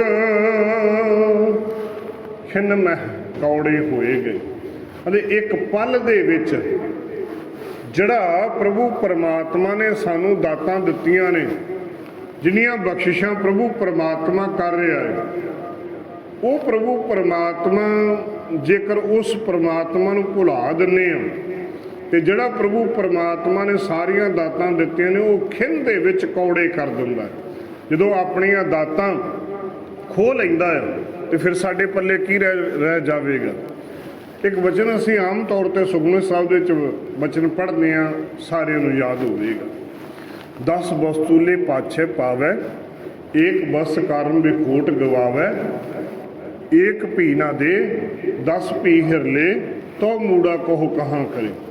ਕਹਿਣਗੇ ਪ੍ਰਭੂ ਪਰਮਾਤਮਾ ਸਾਨੂੰ 10 ਵਸਤੂਆਂ ਦੇ ਰਿਹਾ, 10 ਵਸਤੂਆਂ ਤੋਂ ਦੇ ਕੇ ਤੇ ਸੱਚੇ ਪਾਤਸ਼ਾਹ ਕਹਿਣ ਲੱਗੇ ਸਿਰਫ ਤੇ ਸਿਰਫ ਇਹਦਾ ਦਸਵੰਧ ਕੱਢ ਕੇ ਇੱਕ ਵਸਤੂ ਮੈਨੂੰ ਦੇ ਦੇ। ਤੈਨੂੰ ਮੈਂ 10 ਵਸਤੂਆਂ ਦੇ ਰਿਹਾ, 10 ਦਾਤਾਂ ਦੇ ਰਿਹਾ, ਇਹਦੇ ਵਿੱਚੋਂ ਇੱਕ ਦਾਤ ਮੈਨੂੰ ਦੇ, 9 ਦਾਤਾਂ ਆਪਣੇ ਕੋਲ ਰੱਖ ਤੇ ਮੈਂ ਤੈਨੂੰ ਹੋਰ 10 ਦੇ ਦੇਵਾਂਗਾ। ਫਿਰ ਵਿੱਚੋਂ ਦਸਵੰਧ ਕੱਢ ਦੇਗਾ, ਇੱਕ 10 ਦੇ ਵੀ ਦੇਵੇਂਗਾ, 9 ਤੇਰੇ ਕੋਲ ਰਹਿਣਗੀਆਂ, ਫਿਰ ਤੈਨੂੰ ਮੈਂ ਫਿਰ 10 ਦੇ ਦੇਵਾਂਗਾ। ਜੇਕਰ ਇਨਸਾਨ ਆਖੇ ਕਿ ਨਹੀਂ, ਜਿਹੜੀਆਂ ਮੈਨੂੰ ਮਿਲ ਗਈਆਂ ਮੈਂ ਇਹ ਮੇਰੀਆਂ ਹੀ ਨੇ, ਮੈਂ ਇੱਕ ਵੀ ਵਿੱਚ ਗੁਰੂ ਦੇ ਨਾਮ ਦੇ ਉੱਤੇ ਦਸਵੰਧ ਨਹੀਂ ਕੱਢਣੀ, ਤੇ ਸੱਚੇ ਪਾਤਸ਼ਾਹ ਕਹਿਣਗੇ 10 ਭੀ ਨਾ ਦੇ, ਇੱਕ ਭੀ ਜਿਹੜੀਆਂ 10 ਵਸਤੂਆਂ ਉਹ ਪ੍ਰਭੂ ਪਰਮਾਤਮਾ ਦੇ ਰਿਹਾ, ਉਹ ਜੇਕਰ ਦਵੇਗਾ ਹੀ ਨਹੀਂ ਤੇ ਫਿਰ ਕੀ ਕਰ ਲਵੇਂਗਾ, ਫਿਰ ਤੂੰ ਕੀ ਕਰ ਸਕਦਾ ਹੈ। 10 ਵਸਤੂ ਲੈ ਪਾਛੈ ਪਾਵੈ, ਏਕ ਵਸਤ ਕਾਰਨ ਵੀ ਖੋਟ ਗਵਾਵੈ, ਏਕ ਭੀ ਨਾ ਦੇ, ਜੇਕਰ ਇੱਕ ਵੀ ਨਾ ਦਵੇਗਾ 10 ਭੀ ਫਿਰ ਲੈ, ਫਿਰ ਤੋਂ ਭਾਵੇਂ ਖੋਹ ਲਵੇ, ਇੱਕ ਵੀ ਨਾ ਦਊਗਾ 10 ਵੀ ਵਾਪਸ ਲੈ ਲਊਗਾ, ਤੋ ਮੂੜਾ ਕਹੋ ਕਹਾਂ ਕਰੇ। ਅਤੇ ਫਿਰ ਇਨਸਾਨ, ਮੂਰਖ ਇਨਸਾਨ, ਫਿਰ ਤੂੰ ਕੀ ਕਰੇਗਾ, ਫਿਰ ਤੂੰ ਕਿੱਥੋਂ ਦਾਤਾਂ ਪ੍ਰਾਪਤ ਕਰੇਗਾ। ਤੇ ਮੇਰੇ ਸਤਿਗੁਰੂ ਜੀ ਉਹੀ ਬਚਨ ਸਮਝਾਉਣ ਲੱਗੇ, ਪਰਮੇਸ਼ਰ ਤੇ ਭੁੱਲਿਆ ਵਿਆਪਨ ਸਭੇ ਰੋਗ। ਪਰਮਾਤਮਾ ਨੂੰ ਜੇ ਭੁਲਾ ਦਿੱਤਾ ਤੇ ਤੇਰੇ ਜੀਵਨ ਦੇ ਅੰਦਰ ਤੈਨੂੰ ਰੋਗ ਹੀ ਰੋਗ ਗ੍ਰਸਤ ਹੋਣਗੇ, ਹੋਰ ਤੇਰੇ ਜੀਵਨ ਦੇ ਅੰਦਰ ਕੋਈ ਪ੍ਰਾਪਤੀ ਨਹੀਂ ਹੋਣੀ। ਤੇ ਖਿਨ ਮੈਂ ਕੌੜੇ ਹੋਏ ਗਏ ਜਿਤੜੇ ਮਾਇਆ ਭੋਗ। ਜਿੰਨੇ ਤੂੰ ਸੁੱਖ ਲੈ ਰਿਹਾ ਨਾ ਹੁਣ, ਜਿੰਨੇ ਤੂੰ ਦਾਤਾਂ ਲੈ ਰਿਹਾ ਹੁਣ, ਇਹ ਸਾਰੇ ਸੁੱਖ ਖਿਨ ਦੇ ਵਿੱਚ ਕੌੜੇ ਹੋ ਜਾਣੇ, ਇਹ ਪਲ ਦੇ ਵਿੱਚ ਨਾਸ਼ਵਾਨ ਹੋ ਜਾਣੇ। ਤੇਰੇ ਜੀਵਨ ਦੇ ਅੰਦਰ ਇਹ ਨੁਕਸਾਨ ਝੱਲਣਾ ਪੈਣਾ ਈ। ਇਸ ਕਰਕੇ ਤੂੰ ਉਸ ਪਰਿਪੂਰਨ ਪ੍ਰਭੂ ਪਰਮਾਤਮਾ ਦੇ ਨਾਮ ਨੂੰ ਧਿਆ, ਪਰਮਾਤਮਾ ਦੇ ਗੁਣ ਗਾ, ਤਾਂ ਕਿ ਪਰਮਾਤਮਾ ਦੇ ਗੁਣ ਗਾਉਂਦਿਆਂ ਹੋਇਆਂ ਪਰਮਾਤਮਾ ਦੇ ਦਰ ਦੇ ਉੱਤੇ ਪ੍ਰਵਾਨ ਹੋ ਸਕੇ। ਤੇ ਜੇ ਪ੍ਰਵਾਨ ਹੋਣ ਦੀ ਗੱਲ ਜੀਵਨ ਦੇ ਅੰਦਰ ਤੂੰ ਆਪਣੇ ਜੀਵਨ ਦੇ ਅੰਦਰ ਲੈ ਕੇ ਆਵੇਂਗਾ ਤੇ ਫਿਰ ਹੋਵੇਗਾ ਕਿ ਸੱਚੇ ਪਾਤਸ਼ਾਹ ਕਹਿਣ ਲੱਗੇ, ਵਿੱਚ ਨਾ ਕੋਈ ਕਰ ਸਕੈ ਕਿਸ ਥੈਂ ਰੋਵੈ ਰੋਜ਼। ਜੇਕਰ ਗੁਰੂ ਨੂੰ ਤੂੰ ਵਿਚੋਲਾ ਨਾ ਪਾਇਆ, ਗੁਰੂ ਦੇ ਵਿਚੋਲੇ ਤੋਂ ਬਗੈਰ ਪਰਮਾਤਮਾ ਨੇ ਨਹੀਂ ਮੰਨਣਾ। ਵਿੱਚ ਨਾ ਕੋਈ ਕਰ ਸਕੈ, ਜੇ ਤੇਰੇ ਆਪਣੇ, ਦੇਖੋ ਜੇਕਰ ਸਾਡੇ ਕੋਲ ਆਪਣੇ ਕੋਲ ਕੁਝ ਹੋਊਗਾ ਤੇ ਤਾਂ ਹੀ ਕੋਈ ਸਾਡੀ ਮਦਦ ਕਰੇਗਾ। ਜੇ ਅਸੀਂ ਆਖਾਂ ਕਿ ਸਾਡੇ ਕੋਲ ਹੈ ਹੀ ਕੁਝ ਨਹੀਂ, ਦੇਣ ਨੂੰ ਕੁਝ ਨਹੀਂ, ਤੇ ਫਿਰ ਸਾਡੀ ਗਵਾਹੀ ਕੌਣ ਭਰੂਗਾ। ਦੇਖੋ ਉਦਾਹਰਣ ਦੇ ਤੌਰ ਦੇ ਉੱਤੇ ਇਵੇਂ ਕਹਿ ਲਈਏ, ਜੇ ਬੈਂਕ ਕੋਲੋਂ ਲੋਨ ਲੈਣਾ ਹੋਵੇ ਨਾ, ਤੇ ਉਹ ਦੇਖਦੇ ਤੇਰੇ ਕੋਲ ਪ੍ਰੋਪਰਟੀ ਕੀ ਆ, ਤੇਰੇ ਕੋਲ ਘਰ ਹੈਗਾ, ਜ਼ਮੀਨ ਹੈਗੀ, ਸੋਨਾ ਹੈਗਾ, ਕੁਝ ਨਾ ਕੁਝ ਕੋਈ ਨੌਕਰੀ ਹੈਗੀ, ਤਾਂ ਤੈਨੂੰ ਮੈਂ ਇਹਦੇ ਉੱਤੇ ਲੋਨ ਦੇਵਾਂ ਨਾ। ਜੇ ਸਾਡੇ ਕੋਲ ਹੋਵੇਗਾ ਹੀ ਕੁਛ ਨਹੀਂ ਤੇ ਬੈਂਕ ਵਾਲੇ ਵੀ ਆਖਣਗੇ ਭਾਈ ਅਸੀਂ ਤੈਨੂੰ ਲੋਨ ਨਹੀਂ ਦੇ ਸਕਦੇ। ਲੋਨ ਤੈਨੂੰ ਤਾਂ ਦਿੱਤਾ ਜਾ ਸਕਦਾ ਜੇਕਰ ਤੇਰੇ ਕੋਲ ਕੁਝ ਹੋਊਗਾ। ਬਸ ਉਸੇ ਤਰੀਕੇ ਦੇ ਨਾਲ ਜੇ ਅਸੀਂ ਸੇਵਾ ਨਹੀਂ ਕੀਤੀ, ਸਿਮਰਨ ਨਹੀਂ ਕੀਤਾ, ਭਜਨ ਬੰਦਗੀ ਨਹੀਂ ਕੀਤੀ, ਬਾਣੀ ਨਹੀਂ ਪੜ੍ਹੀ, ਤੇ ਪਰਮਾਤਮਾ ਨੇ ਪੁੱਛ ਕਰਨੀ ਹੈ ਕਿ ਮੈਂ ਤੈਨੂੰ ਦੇਵਾਂ ਕਿਸ ਬੇਸ ਦੇ ਉੱਤੇ, ਕਿਹੜੀ ਚੀਜ਼ ਤੇਰੇ ਕੋਲ ਹੈਗੀ ਆ ਜਿਹਦੇ ਕਰਕੇ ਤੈਨੂੰ ਮੈਂ ਆਪਣਾ ਦਰ ਤੇ ਪ੍ਰਵਾਨ ਕਰਾਂ। ਕੋਈ ਚੀਜ਼ ਤੇ ਹੋਣੀ ਚਾਹੀਦੀ ਹੈ ਨਾ। ਸੇਵਾ ਜਾਂ ਸਿਮਰਨ ਦੇ ਵਿੱਚੋਂ ਕੁਝ ਨਾ ਕੁਝ ਤੇ ਤੇਰੇ ਕੋਲ ਅਧਿਆਤਮਿਕ ਤਲਤਾ ਦੇ ਉੱਤੇ ਹੋਣਾ ਚਾਹੀਦਾ ਨਾ। ਵਿੱਚ ਦੁਨੀਆ ਸੇਵ ਕਮਾਈਆ ਤਾਂ ਦਰਗਾਹ ਬੈਸਣ ਪਾਈਆ। ਜੇ ਦੁਨੀਆ ਦੇ ਵਿੱਚ ਰਹਿੰਦਿਆਂ ਕੋਈ ਸੇਵਾ ਕੀਤੀ ਹੈ ਜਾਂ ਸਿਮਰਨ ਕੀਤਾ ਹੈ ਤਾਂ ਹੀ ਤੈਨੂੰ ਮਾਲਕ ਦੇ ਦਰ ਦੇ ਉੱਤੇ ਪ੍ਰਾਪਤੀ ਹੋਣੀ ਹੈ ਨਾ। ਤੇ ਸੱਚੇ ਪਾਤਸ਼ਾਹ ਵਿੱਚ ਨਾ ਕੋਈ ਕਰ ਸਕੇ ਕਿਸ ਥੈਂ ਰੋਵੇ ਰੋਜ਼। ਚੱਲ ਕਿੱਥੇ ਜਾ ਕੇ ਤੂੰ ਰੋਜ਼ ਰੋਵੇਂਗਾ ਜੇਕਰ ਤੇਰੇ ਜੀਵਨ ਦੇ ਵਿੱਚ ਕੁਝ ਹੋਇਆ ਹੀ ਨਾ, ਕੁਝ ਤੈਨੂੰ ਪ੍ਰਾਪਤੀ ਨਾ ਹੋਈ, ਕੁਝ ਤੂੰ ਜੀਵਨ ਦੇ ਅੰਦਰ ਕਮਾਈ ਨਾ ਕੀਤੀ, ਕੋਈ ਭਜਨ ਬੰਦਗੀ ਨਾ ਕੀਤੀ, ਤੇ ਜਿੱਥੇ ਮਰਜੀ ਜਾ ਕੇ ਰੋਂਦਾ ਰਹੇਗਾ, ਕੋਈ ਤੇਰੇ ਜੀਵਨ ਦੇ ਅੰਦਰ ਲਾਹਾ ਨਹੀਂ ਹੋਣਾ, ਕਿਸੇ ਨੇ ਤੇਰੀ ਬਾਹ ਨਹੀਂ ਫੜਨੀ। ਜੇਕਰ ਸਮਾਂ ਮਿਲਿਆ ਹੈ ਨਾ ਤੇ ਕੋਸ਼ਿਸ਼ ਕਰੀਏ। ਦੇਖੋ ਸੰਗਰਾਂਦ ਦਾ ਦਿਹਾੜਾ ਮਨਾਉਣ ਦਾ, ਸੰਗਤ ਇਕੱਠੀ ਹੋਣ ਦਾ ਲਾਹਾ ਤਾਂ ਹੀ ਹੈ ਕਿ ਜੇਕਰ ਗੁਰੂ ਨੇ ਦਿੱਤੇ ਹੋਏ ਬਚਨਾਂ ਨੂੰ ਅਸੀਂ ਇਸ ਮਹੀਨੇ ਤਾਂ ਹੀ ਅਸੀਂ ਆਪਣੇ ਜੀਵਨ ਦੇ ਅੰਦਰ ਧਾਰਨ ਕਰੀਏ, ਜੀਵਨ ਦੇ ਅੰਦਰ ਪਰਮਾਤਮਾ ਦੇ ਨਾਮ ਨੂੰ ਧਿਆਈਏ, ਤਾਂ ਕਿ ਅਸੀਂ ਪਰਮਾਤਮਾ ਦੇ ਕਹੇ ਹੋਏ ਬਚਨਾਂ ਅਨੁਸਾਰ ਚੱਲ ਸਕੀਏ। ਤੇ ਸੱਚੇ ਪਾਤਸ਼ਾਹ ਕਹਿਣ ਲੱਗੇ ਜੇਕਰ ਪਰਮਾਤਮਾ ਦੇ ਨਾਮ ਨੂੰ ਨਾ ਧਿਆਇਆ ਤੇ ਫਿਰ ਕੀ ਹੋਣਾ, ਵਿੱਚ ਨਾ ਕੋਈ ਕਰ ਸਕੇ ਕਿਸ ਥੈਂ ਰੋਵੇ ਰੋਜ਼। ਜੇਕਰ ਕੋਈ ਕਮਾਈ ਨਾ ਕੀਤੀ ਤੇ ਕਿਹਨੂੰ ਜਾ ਕੇ ਰੋ ਕੇ ਦੱਸੇਗਾ। ਦੇਖੋ ਜੇ ਤੇ ਮਾਂ ਪਿਓ ਸਾਡੇ ਕੋਲ ਹੋਣਗੇ, ਜੇ ਸਾਡੇ ਜੀਵਨ ਦੇ ਅੰਦਰ ਦੁੱਖ ਹੋਏਗਾ, ਕੋਈ ਰਿਸ਼ਤੇਦਾਰ ਭੈਣ ਭਰਾ ਹੋਣਗੇ, ਤੇ ਅਸੀਂ ਉਹਨਾਂ ਦੇ ਕੋਲ ਜਾ ਕੇ ਗਲ ਦੇ ਨਾਲ ਲੱਗ ਕੇ ਆਪਣਾ ਦੁੱਖ ਸਾਂਝਾ ਕਰ ਸਕਾਂਗੇ। ਜਿਹਦਾ ਕੋਈ ਹੋਇਆ ਹੀ ਨਾ, ਜਿਹਦਾ ਇਨਸਾਨ ਦਾ ਕੋਈ ਹੋਇਆ ਹੀ ਨਾ, ਤੇ ਉਹ ਕਿਹਦੇ ਕੋਲ ਜਾ ਕੇ ਆਪਣਾ ਦੁੱਖ ਸਾਂਝਾ ਕਰੇਗਾ? ਕਹਿਣ ਲੱਗੇ ਪ੍ਰਭੂ ਪਰਮਾਤਮਾ ਸਾਡਾ, ਤੂੰ ਮੇਰਾ ਪਿਤਾ, ਤੂੰ ਹੈ ਮੇਰਾ ਮਾਤਾ, ਤੂੰ ਮੇਰਾ ਬੰਧਪ, ਤੂੰ ਮੇਰਾ ਭਰਾਤਾ। ਪਰਮਾਤਮਾ ਸਾਡੇ ਸਾਰਿਆਂ ਦਾ ਮਾਂ ਪਿਓ ਭੈਣ ਭਰਾ ਸਾਰਾ ਕੁਝ ਪਰਮਾਤਮਾ ਹੈ। ਤੇ ਪਰਮਾਤਮਾ ਦੇ ਕੋਲ ਜੇਕਰ ਅਸੀਂ ਆਪਣਾ ਦੁੱਖ ਸਾਂਝਾ ਕਰਾਂਗੇ, ਪਰਮਾਤਮਾ ਦੇ ਨਾਮ ਨੂੰ ਧਿਆਵਾਂਗੇ, ਪਰਮਾਤਮਾ ਦੇ ਨਾਲ ਸਾਂਝ ਪਾਵਾਂਗੇ, ਤੇ ਪਰਮਾਤਮਾ ਸਾਡੀ ਜ਼ਰੂਰ ਸੁਣੇਗਾ। ਤੇ ਜਦੋਂ ਪਰਮਾਤਮਾ ਨੇ ਸੁਣ ਲਈ ਤੇ ਮੇਰੇ ਸਤਿਗੁਰੂ ਜੀ ਕਹਿਣ ਲੱਗੇ ਕਿ ਜਦੋਂ ਗੁਰੂ ਦੇ ਦਰ ਦੇ ਉੱਤੇ ਆਵੇਂਗਾ ਨਾ, ਕੀਤਾ ਕਛੂ ਨਾ ਹੋਵਈ ਲਿਖਿਆ ਤੁਰ ਸੰਜੋਗ।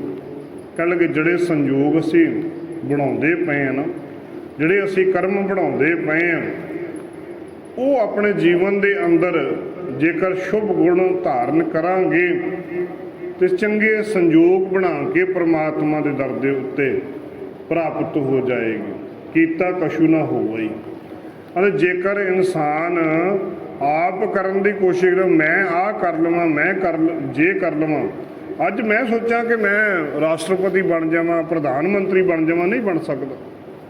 ਲੇਕਿਨ ਜੇਕਰ ਅਸੀਂ ਕਰਮ ਆਪਣੇ ਚੰਗੇ ਕਰਾਂਗੇ, ਕਰਮ ਆਪਣੇ ਬਣਾਵਾਂਗੇ, ਭਾਵ ਕਿ ਸਾਡੇ ਜੀਵਨ ਦੇ ਅੰਦਰ ਭਜਨ ਬੰਦਗੀ ਨਾਮ ਸਿਮਰਨ ਹੋਵੇਗਾ, ਤੇ ਪਰਮਾਤਮਾ ਨੇ ਕੱਲ੍ਹ ਨੂੰ ਪਤਾ ਨਹੀਂ ਕਿਹਨੂੰ ਕੀ ਬਣਾ ਦੇਣਾ, ਕਿਉਂਕਿ ਉਹਦੇ ਹੁਕਮ ਦੇ ਵਿੱਚ ਹੈ ਸਾਰਾ ਸੰਸਾਰ। ਜਲ ਤੇ ਥਲ ਕਰ, ਥਲ ਤੇ ਕੂਆਂ, ਕੂਪ ਤੇ ਮੇਰ ਕਰਾਵੇ। ਉਹਦੇ ਹੁਕਮ ਦੇ ਵਿੱਚ ਸਾਰਾ ਕੁਝ ਵੱਜਾ ਪਿਆ। ਜੇ ਉਹ ਚਾਹਵੇ ਤੇ ਉਹ ਸਾਰਾ ਕੁਝ ਕਰ ਸਕਦਾ। ਤੇ ਸੱਚੇ ਪਾਤਸ਼ਾਹ ਕਹਿਣ ਲੱਗੇ ਜੇਕਰ ਉਹਦੇ ਦਰ ਦੇ ਉੱਤੇ ਕਰਨ ਜੋਗੇ ਬਣਨਾ ਹੈ ਨਾ, ਤੇ ਇੱਕੋ ਗੱਲ ਆਪਣੇ ਜੀਵਨ ਦੇ ਵਿੱਚ ਲੈ ਕੇ ਆਇਓ, ਵਡਭਾਗੀ ਮੇਰਾ ਪ੍ਰਭ ਮਿਲੈ ਤਾਂ ਉਤਰੈ ਸਭ ਵਿਯੋਗ। ਜੇਕਰ ਵੱਡਿਆਂ ਭਾਗਾਂ ਦੇ ਨਾਲ ਮੇਰਾ ਸਤਿਗੁਰੂ ਮਿਲ ਜਾਂਦਾ ਹੈ, ਜਿਹਨੂੰ ਵੱਡਿਆਂ ਭਾਗਾਂ ਦੇ ਨਾਲ ਗੁਰੂ ਦੀ ਪ੍ਰਾਪਤੀ ਹੋ ਜਾਂਦੀ ਹੈ, ਜਿਹਦੇ ਜੀਵਨ ਦੇ ਅੰਦਰ ਵੱਡਿਆਂ ਭਾਗਾਂ ਦੇ ਨਾਲ ਉਹ ਪਰਮਾਤਮਾ ਨਾਲ ਮਿਲ ਪੈਂਦਾ, ਵਡਭਾਗੀ ਮੇਰਾ ਪ੍ਰਭ ਮਿਲੈ। ਵੱਡਿਆਂ ਭਾਗਾਂ ਦੇ ਨਾਲ ਜਿਹਨੂੰ ਮੇਰਾ ਪ੍ਰਭੂ ਪਰਮਾਤਮਾ ਮਿਲ ਜਾਂਦਾ ਹੈ। ਧੰਨ ਗੁਰੂ ਅਰਜਨ ਦੇਵ ਜੀ ਮਹਾਰਾਜ ਜੀ ਆਖਦੇ ਪਏ ਨੇ ਕਿ ਵੱਡਿਆਂ ਭਾਗਾਂ ਦੇ ਨਾਲ ਜਿਹਨੂੰ ਮੇਰਾ ਗੁਰੂ ਮਿਲ ਜਾਂਦਾ ਹੈ, ਜਿਹੜੇ ਗੁਰੂ ਦੇ ਦਰ ਦੇ ਉੱਤੇ ਆਉਂਦੇ ਨੇ, ਸੇਵਾ ਕਰਦੇ ਨੇ, ਸਿਮਰਨ ਕਰਦੇ ਨੇ, ਭਜਨ ਬੰਦਗੀ ਕਰਦੇ ਨੇ, ਆਪਣੇ ਜੀਵਨ ਨੂੰ ਗੁਰੂ ਦੇ ਦਰ ਦੇ ਉੱਤੇ ਲੇਖੇ ਦੇ ਵਿੱਚ ਲਾਉਣ ਵਾਸਤੇ ਉਦਮ ਉਪਰਾਲੇ ਕਰਦੇ ਨੇ। ਵਡਭਾਗੀ ਮੇਰਾ ਪ੍ਰਭ ਮਿਲੈ। ਜਦੋਂ ਵੱਡਿਆਂ ਭਾਗਾਂ ਦੇ ਨਾਲ ਮੇਰਾ ਪ੍ਰਭੂ ਪਰਮਾਤਮਾ ਮਿਲ ਪੈਂਦਾ ਹੈ ਨਾ, ਤਾਂ ਉਤਰੇ ਸਭ ਵਿਯੋਗ। ਤਾਂ ਜੀਵਨ ਦੇ ਅੰਦਰ ਜਿੰਨੇ ਵੀ ਦੁੱਖ ਨੇ, ਜਿੰਨੇ ਵੀ ਕਲੇਸ਼ ਨੇ, ਜਿੰਨੇ ਵੀ ਕਸ਼ਟ ਨੇ, ਜਿੰਨੇ ਵੀ ਵਹਿਮ ਭਰਮ ਭੁਲੇਖੇ ਬਣੇ ਹੋਏ ਨੇ, ਸਾਰੇ ਜੀਵਨ ਦੇ ਵਿੱਚ ਉਤਰ ਜਾਣਗੇ। ਫਿਰ ਉਹਦੇ ਦਰ ਦੇ ਉੱਤੇ, ਜਦੋਂ ਉਹਦੇ ਦਰ ਦੇ ਉੱਤੇ ਪ੍ਰਵਾਨ ਹੋਏ ਤੇ ਫਿਰ ਹੋਏਗਾ ਕੀ? ਤੇ ਸੱਚੇ ਪਾਤਸ਼ਾਹ ਨਾਨਕ ਕਉ ਪ੍ਰਭ ਰਾਖ ਲੈ ਮੇਰੇ ਸਾਹਿਬ ਬੰਦੀ ਮੋਚ। हे ਪ੍ਰਭੂ ਪਰਮਾਤਮਾ, हे ਮੇਰੇ ਅਕਾਲ ਪੁਰਖ ਪ੍ਰਭੂ ਪਰਮਾਤਮਾ ਜੀਓ। ਧੰਨ ਗੁਰੂ ਅਰਜਨ ਦੇਵ ਜੀ ਨਾਨਕ ਨਾਮ ਦੀ ਮੋਹਰ ਲਾਉਂਦੇ ਹੋਏ ਕਹਿਣ ਲੱਗੇ ਦਾਸ ਨਾਨਕ ਇਹ ਗੱਲ ਆਖਦਾ ਪਿਆ, हे ਪ੍ਰਭੂ ਪਰਮਾਤਮਾ ਜੀਓ, ਜਿਹੜਾ ਮੇਰੇ ਦਰ ਦੇ ਉੱਤੇ ਆਵੇ, ਜਿਹੜਾ ਤੁਹਾਡੇ ਦਰ ਦੀ ਭਜਨ ਬੰਦਗੀ ਕਰੇ, ਜਿਹੜਾ ਤੁਹਾਡੇ ਸਿਮਰਨ ਕਰੇ, ਇਸ ਮਹੀਨੇ ਦੇ ਅੰਦਰ ਜਿਹੜਾ ਤੁਹਾਡਾ ਸਿਮਰਨ ਕਰੇਗਾ, ਨਾਨਕ ਕਉ ਪ੍ਰਭ ਰਾਖ ਲੈ। ਕਹਿਣਗੇ ਮੈਂ ਪ੍ਰਭੂ ਪਰਮਾਤਮਾ ਤੁਹਾਡੇ ਦਰ ਦੇ ਉੱਤੇ ਇਹ ਅਰਜ਼ ਬੇਨਤੀ ਕਰਦਾ ਕਿ ਜਿਹੜਾ ਵੀ ਤੁਹਾਡਾ ਸਿਮਰਨ ਕਰੇਗਾ ਉਹਨੂੰ ਆਪਣੇ ਦਰ ਦੇ ਉੱਤੇ ਰੱਖ ਲਿਓ। ਸਿਫਾਰਿਸ਼ ਪਾਉਂਦੇ ਪਏ ਨੇ ਧੰਨ ਗੁਰੂ ਅਰਜਨ ਦੇਵ ਜੀ ਮਹਾਰਾਜ ਜੀ, ਪਰਮਾਤਮਾ ਦੇ ਚਰਨਾਂ 'ਚ ਸਿਫਾਰਿਸ਼ ਪਾਉਂਦੇ ਪਏ ਨੇ ਕਿ ਕੱਤਕ ਦੇ ਮਹੀਨੇ ਦੇ ਅੰਦਰ ਜਿਹੜਾ ਗੁਰੂ ਦੇ ਦਰ ਦੇ ਉੱਤੇ ਆਵੇਗਾ, ਜਿਹੜਾ ਗੁਰੂ ਦੇ ਦਰ ਦੇ ਉੱਤੇ ਆਣ ਕੇ ਸੇਵਾ ਕਰੇਗਾ, ਸਿਮਰਨ ਕਰੇਗਾ, ਮੈਂ ਉਹਦੀ ਸਿਫਾਰਿਸ਼ ਕਰੂੰਗਾ ਪਰਮਾਤਮਾ ਉਹਨੂੰ ਆਪਣੇ ਦਰ ਦੇ ਉੱਤੇ ਰੱਖ ਲੈ, ਆਪਣੇ ਦਰ ਦੇ ਉੱਤੇ ਪ੍ਰਵਾਨ ਕਰ ਲੈ। ਨਾਨਕ ਕਉ ਪ੍ਰਭ ਰਾਖ ਲੈ ਮੇਰੇ ਸਾਹਿਬ ਬੰਦੀ ਮੋਚ। ਫਿਰ ਮੇਰੇ ਮਾਲਕਾ ਤੂੰ ਸਾਰਿਆਂ ਦਾ ਬੰਦੀ ਛੋੜ, ਤੂੰ ਸਾਰਿਆਂ ਨੂੰ ਬੰਧਨਾਂ ਤੋਂ ਮੁਕਤ ਕਰਨ ਵਾਲਾ ਹੈ, ਤੂੰ ਸਾਰਿਆਂ ਦੇ ਕਰਮ ਧੋਣ ਵਾਲਾ ਹੈ, ਪਾਪ ਧੋਣ ਵਾਲਾ ਹੈ। ਤੇ ਸੱਚੇ ਪਾਤਸ਼ਾਹ ਜਿਹੜੇ ਵੀ ਤੇਰੇ ਦਰ ਦੇ ਉੱਤੇ ਆ ਜਾਂਦੇ ਨੇ, ਕੱਤਕ ਦੇ ਮਹੀਨੇ ਦੇ ਅੰਦਰ ਜਿਹੜੇ ਵੀ ਤੇਰੇ ਦਰ ਦੇ ਉੱਤੇ ਆਉਣਗੇ ਤੂੰ ਉਹਨਾਂ ਦੇ ਸਾਰਿਆਂ ਦੇ ਪਾਪ ਵੀ ਧੋ ਦੇਵੇਂਗਾ, ਉਹਨਾਂ ਦੇ ਜੀਵਨ ਦੇ ਕਰਮਾਂ ਨੂੰ ਮੁਆਫ ਵੀ ਕਰ ਦੇਵੇਂਗਾ। ਜਿਹੜੇ ਮਾੜੇ ਕਰਮ ਕੀਤੇ ਨੇ ਉਹ ਵੀ ਤੂੰ ਮੁਆਫ ਕਰ ਦੇਵੇਂਗਾ। ਮਾੜੇ ਕਰਮਾਂ ਨੂੰ ਧੋ ਕੇ ਸੁਚੱਜੇ ਪੰਨ ਦੀ ਜੀਵਨ ਦੇ ਅੰਦਰ ਸਾਂਝ ਦੇ ਦੇਵੇਂਗਾ। ਜਿਹੜੇ ਤੇਰੇ ਦਰ ਦੇ ਉੱਤੇ ਆ ਜਾਣਗੇ ਪ੍ਰਵਾਨ ਤੂੰ ਕਰਵਾ ਦੇਵੇਂਗਾ। ਨਾਨਕ ਕਹੋ ਪ੍ਰਭ ਰਾਖ ਲੈ ਮੇਰੇ ਸਾਹਿਬ ਮੰਦੀ ਮੋਚ, ਕੱਤਕ ਹੋਵੇ ਸਾਧ ਸੰਗ ਬਿਨਸੈ ਸਭੇ ਸੋਚ।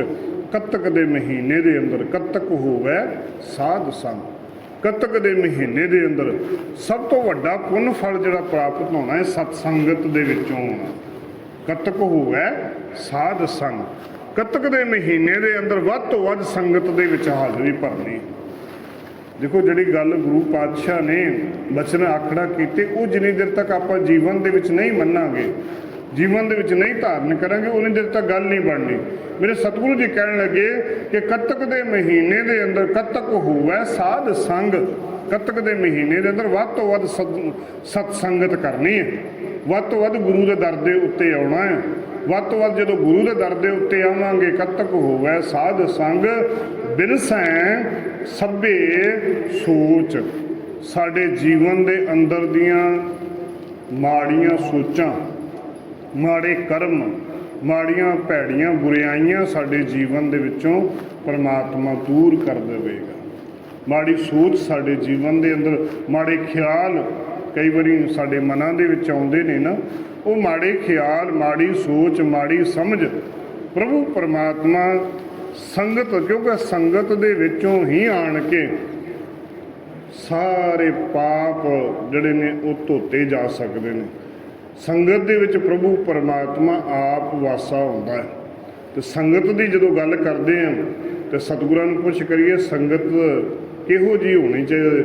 ਸੱਚੇ ਪਾਤਸ਼ਾਹ ਆਪ ਹੀ ਸਵਾਲ ਕਰਦੇ ਨੇ, ਫਿਰ ਨਾਲ ਜਵਾਬ ਦਿੰਦੇ ਸਤ ਸੰਗਤ ਕੈਸੀ ਜਾਣੀ ਹੈ, ਕਿ ਸੰਗਤ ਕਿਹੋ ਜਿਹੀ ਹੋਣੀ ਚਾਹੀਦੀ ਹੈ।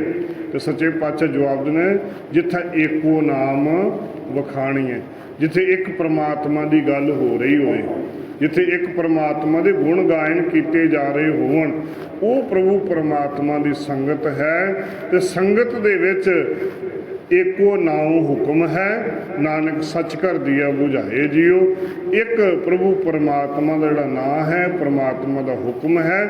ਜਦੋਂ ਇੱਕ ਪਰਮਾਤਮਾ ਦੇ ਹੁਕਮ ਨੂੰ ਜਦੋਂ ਅਸੀਂ ਧਿਆਉਣਾ ਸ਼ੁਰੂ ਕਰ ਦੇਵਾਂਗੇ, ਸੰਗਤ ਕਰਨੀ ਸ਼ੁਰੂ ਕਰ ਦੇਵਾਂਗੇ, ਫਿਰ ਸੱਚੇ ਪਾਤਸ਼ਾਹ ਕਹਿੰਦੇ ਭਗਤ ਸਾਹਿਬਾਨ ਤੇ ਇੱਥੋਂ ਤੱਕ ਆਖਦੇ ਕਬੀਰ ਏਕ ਘੜੀ ਆਦਿ ਘੜੀ, ਆਦਿ ਹੂੰ ਤੇ ਆਦ ਭਗਤਨ ਸੇਤੀ ਗੋਸਟੇ, ਜੋ ਕੀਨੇ ਸੋ ਲਾਭ। ਜਿੰਨਾ ਵੀ ਵੱਧ ਤੋਂ ਵੱਧ ਸਮਾਂ ਮਿਲਦਾ ਹੈ ਉਹਨਾਂ ਸਮਾਂ ਸਤ ਸੰਗਤ ਦੇ ਵਿੱਚ ਬਤੀਤ ਕਰੀਏ, ਤਾਂ ਕਿ ਇਹ ਜੋ ਮਨੁੱਖਾ ਜੀਵਨ ਮਿਲਿਆ ਹੈ ਇਸ ਜੀਵਨ ਨੂੰ ਸਫਲੀਆਂ ਕਰਕੇ ਉਸ ਮਾਲਕ ਨਿਰੰਕਾਰ ਦੇ ਦਰ ਦੇ ਉੱਤੇ ਪ੍ਰਵਾਨ ਕਰ ਸਕੀਏ। ਮਨੁੱਖਾ ਜੀਵਨ 84 ਲੱਖ ਜੋਨਾਂ ਤੋਂ ਬਾਅਦ ਜਾ ਕੇ ਮਿਲਿਆ। ਜੇਕਰ ਇਸੇ ਜੀਵਨ ਦੇ ਅੰਦਰ ਸਫਲ ਹੋਣਾ ਚਾਹੁੰਦੇ ਆ, ਜੇਕਰ ਉਸ ਪਰਮਾਤਮਾ ਦੇ ਨਾਲ ਮਿਲਾਪ ਕਰਨਾ ਚਾਹੁੰਦੇ ਆ, ਤੇ ਸਾਨੂੰ ਉਸ ਪਰਮਾਤਮਾ ਦੇ ਦਰ ਦੇ ਉੱਤੇ ਪ੍ਰਵਾਨ ਹੋਣ ਦੇ ਵਾਸਤੇ ਉਦਮ ਉਪਰਾਲੇ ਕਰਨੇ ਚਾਹੀਦੇ ਨੇ। ਕਿਉਂਕਿ ਸਮੇਂ ਦਾ ਕੋਈ ਪਤਾ ਨਹੀਂ ਕਿ ਇਹ ਸਮਾਂ ਕਦੋਂ ਤੇ ਕਿਹੜਾ ਤੇ ਕਿਸ ਵੇਲੇ ਕਿਸ ਰੂਪ ਦੇ ਅੰਦਰ ਖਤਮ ਹੋ ਜਾਣਾ। ਸੋ ਸੱਚੇ ਪਾਤਸ਼ਾਹ ਦੇ ਵੱਧ ਤੋਂ ਵੱਧ ਬਾਣੀ ਪੜ੍ਹੀਏ, ਵੱਧ ਤੋਂ ਵੱਧ ਸੇਵਾ ਕਰੀਏ, ਵੱਧ ਤੋਂ ਵੱਧ ਸਿਮਰਨ ਕਰੀਏ, ਤਾਂ ਕਿ ਇਹ ਮਨੁੱਖਾ ਜੀਵਨ ਸਾਡਾ ਸਫਲਾ ਹੋ ਸਕੇ। ਸਤਿਗੁਰਾਂ ਦੇ ਦਰ ਦੇ ਉੱਤੇ ਆਓ, ਸਾਰੇ ਰਲ ਮਿਲ ਕੇ ਅਰਦਾਸ ਕਰੀਏ ਕਿ ਸੱਚੇ ਪਾਤਸ਼ਾਹ ਆਪਣੇ ਦਰੋਂ ਘਰੋਂ ਨਾਮ ਦੀ ਦਾਤ ਦੇ, ਜਿਸ ਦਾਤ ਦੇ ਨਾਲ ਅਸੀਂ ਤੁਹਾਡੇ ਚਰਨਾਂ ਨਾਲ ਜੁੜ ਸਕੀਏ। ਅੱਗੇ ਅੱਗੇ ਦਾਸ ਬੇਨਤੀ ਕਰੇਗਾ, ਪਿੱਛੇ ਪਿੱਛੇ ਸਾਰਿਆਂ ਨੇ ਜ਼ਰੂਰ ਹਾਜ਼ਰੀ ਭਰੀਏ, ਤਾਂ ਕਿ ਸਾਡੀਆਂ ਹਾਜ਼ਰੀਆਂ ਗੁਰੂ ਨਾਨਕ ਸਾਹਿਬ ਦੇ ਦਰ ਦੇ ਉੱਤੇ ਪ੍ਰਵਾਨ ਹੋ ਜਾਣ। ਵਿਸਰਨਾ ਹੀ ਦਾਤਾਰ, ਵਿਸਰਨਾ ਹੀ ਦਾਤਾਰ,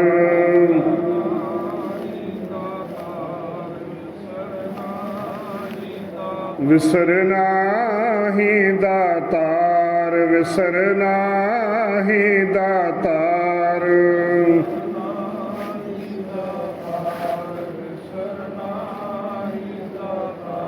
ਆਪਣਾ ਨਾਮ ਦੇਵੋ, ਆਪਣਾ ਨਾਮ ਦੇਵੋ,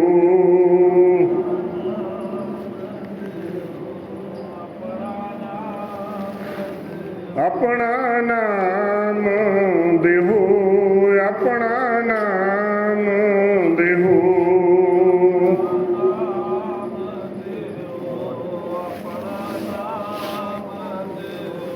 ਗੁਣ ਗਾਵਾਂ ਦਿਨ ਰਾਤ, ਗੁਣ ਗਾਵਾਂ ਦਿਨ ਰਾਤ।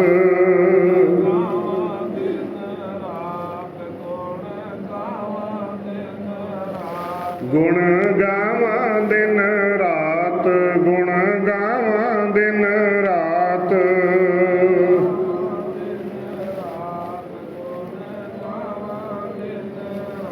ਨਾਨਕ ਚਾਓ ਇਹੋ, ਨਾਨਕ ਚਾਓ ਇਹੋ।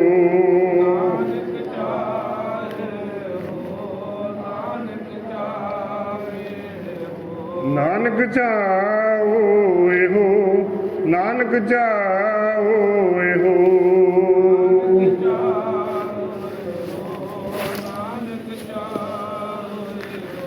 ਸਤਿਗੁਰੂ ਜੀ ਰਹਿਮਤ ਕਰਨ, ਸਾਡੇ ਜੀਵਨ ਦੇ ਵਿੱਚ ਅਜਿਹਾ ਚਾਉ ਬਣ ਜਾਏ ਤਾਂ ਕਿ ਪ੍ਰਭੂ ਪਰਮਾਤਮਾ ਦੇ ਗੁਣ ਗਾ ਕੇ ਪਰਮਾਤਮਾ ਦੇ ਚਰਨਾਂ ਦੇ ਵਿੱਚ ਜੁੜ ਸਕੀਏ।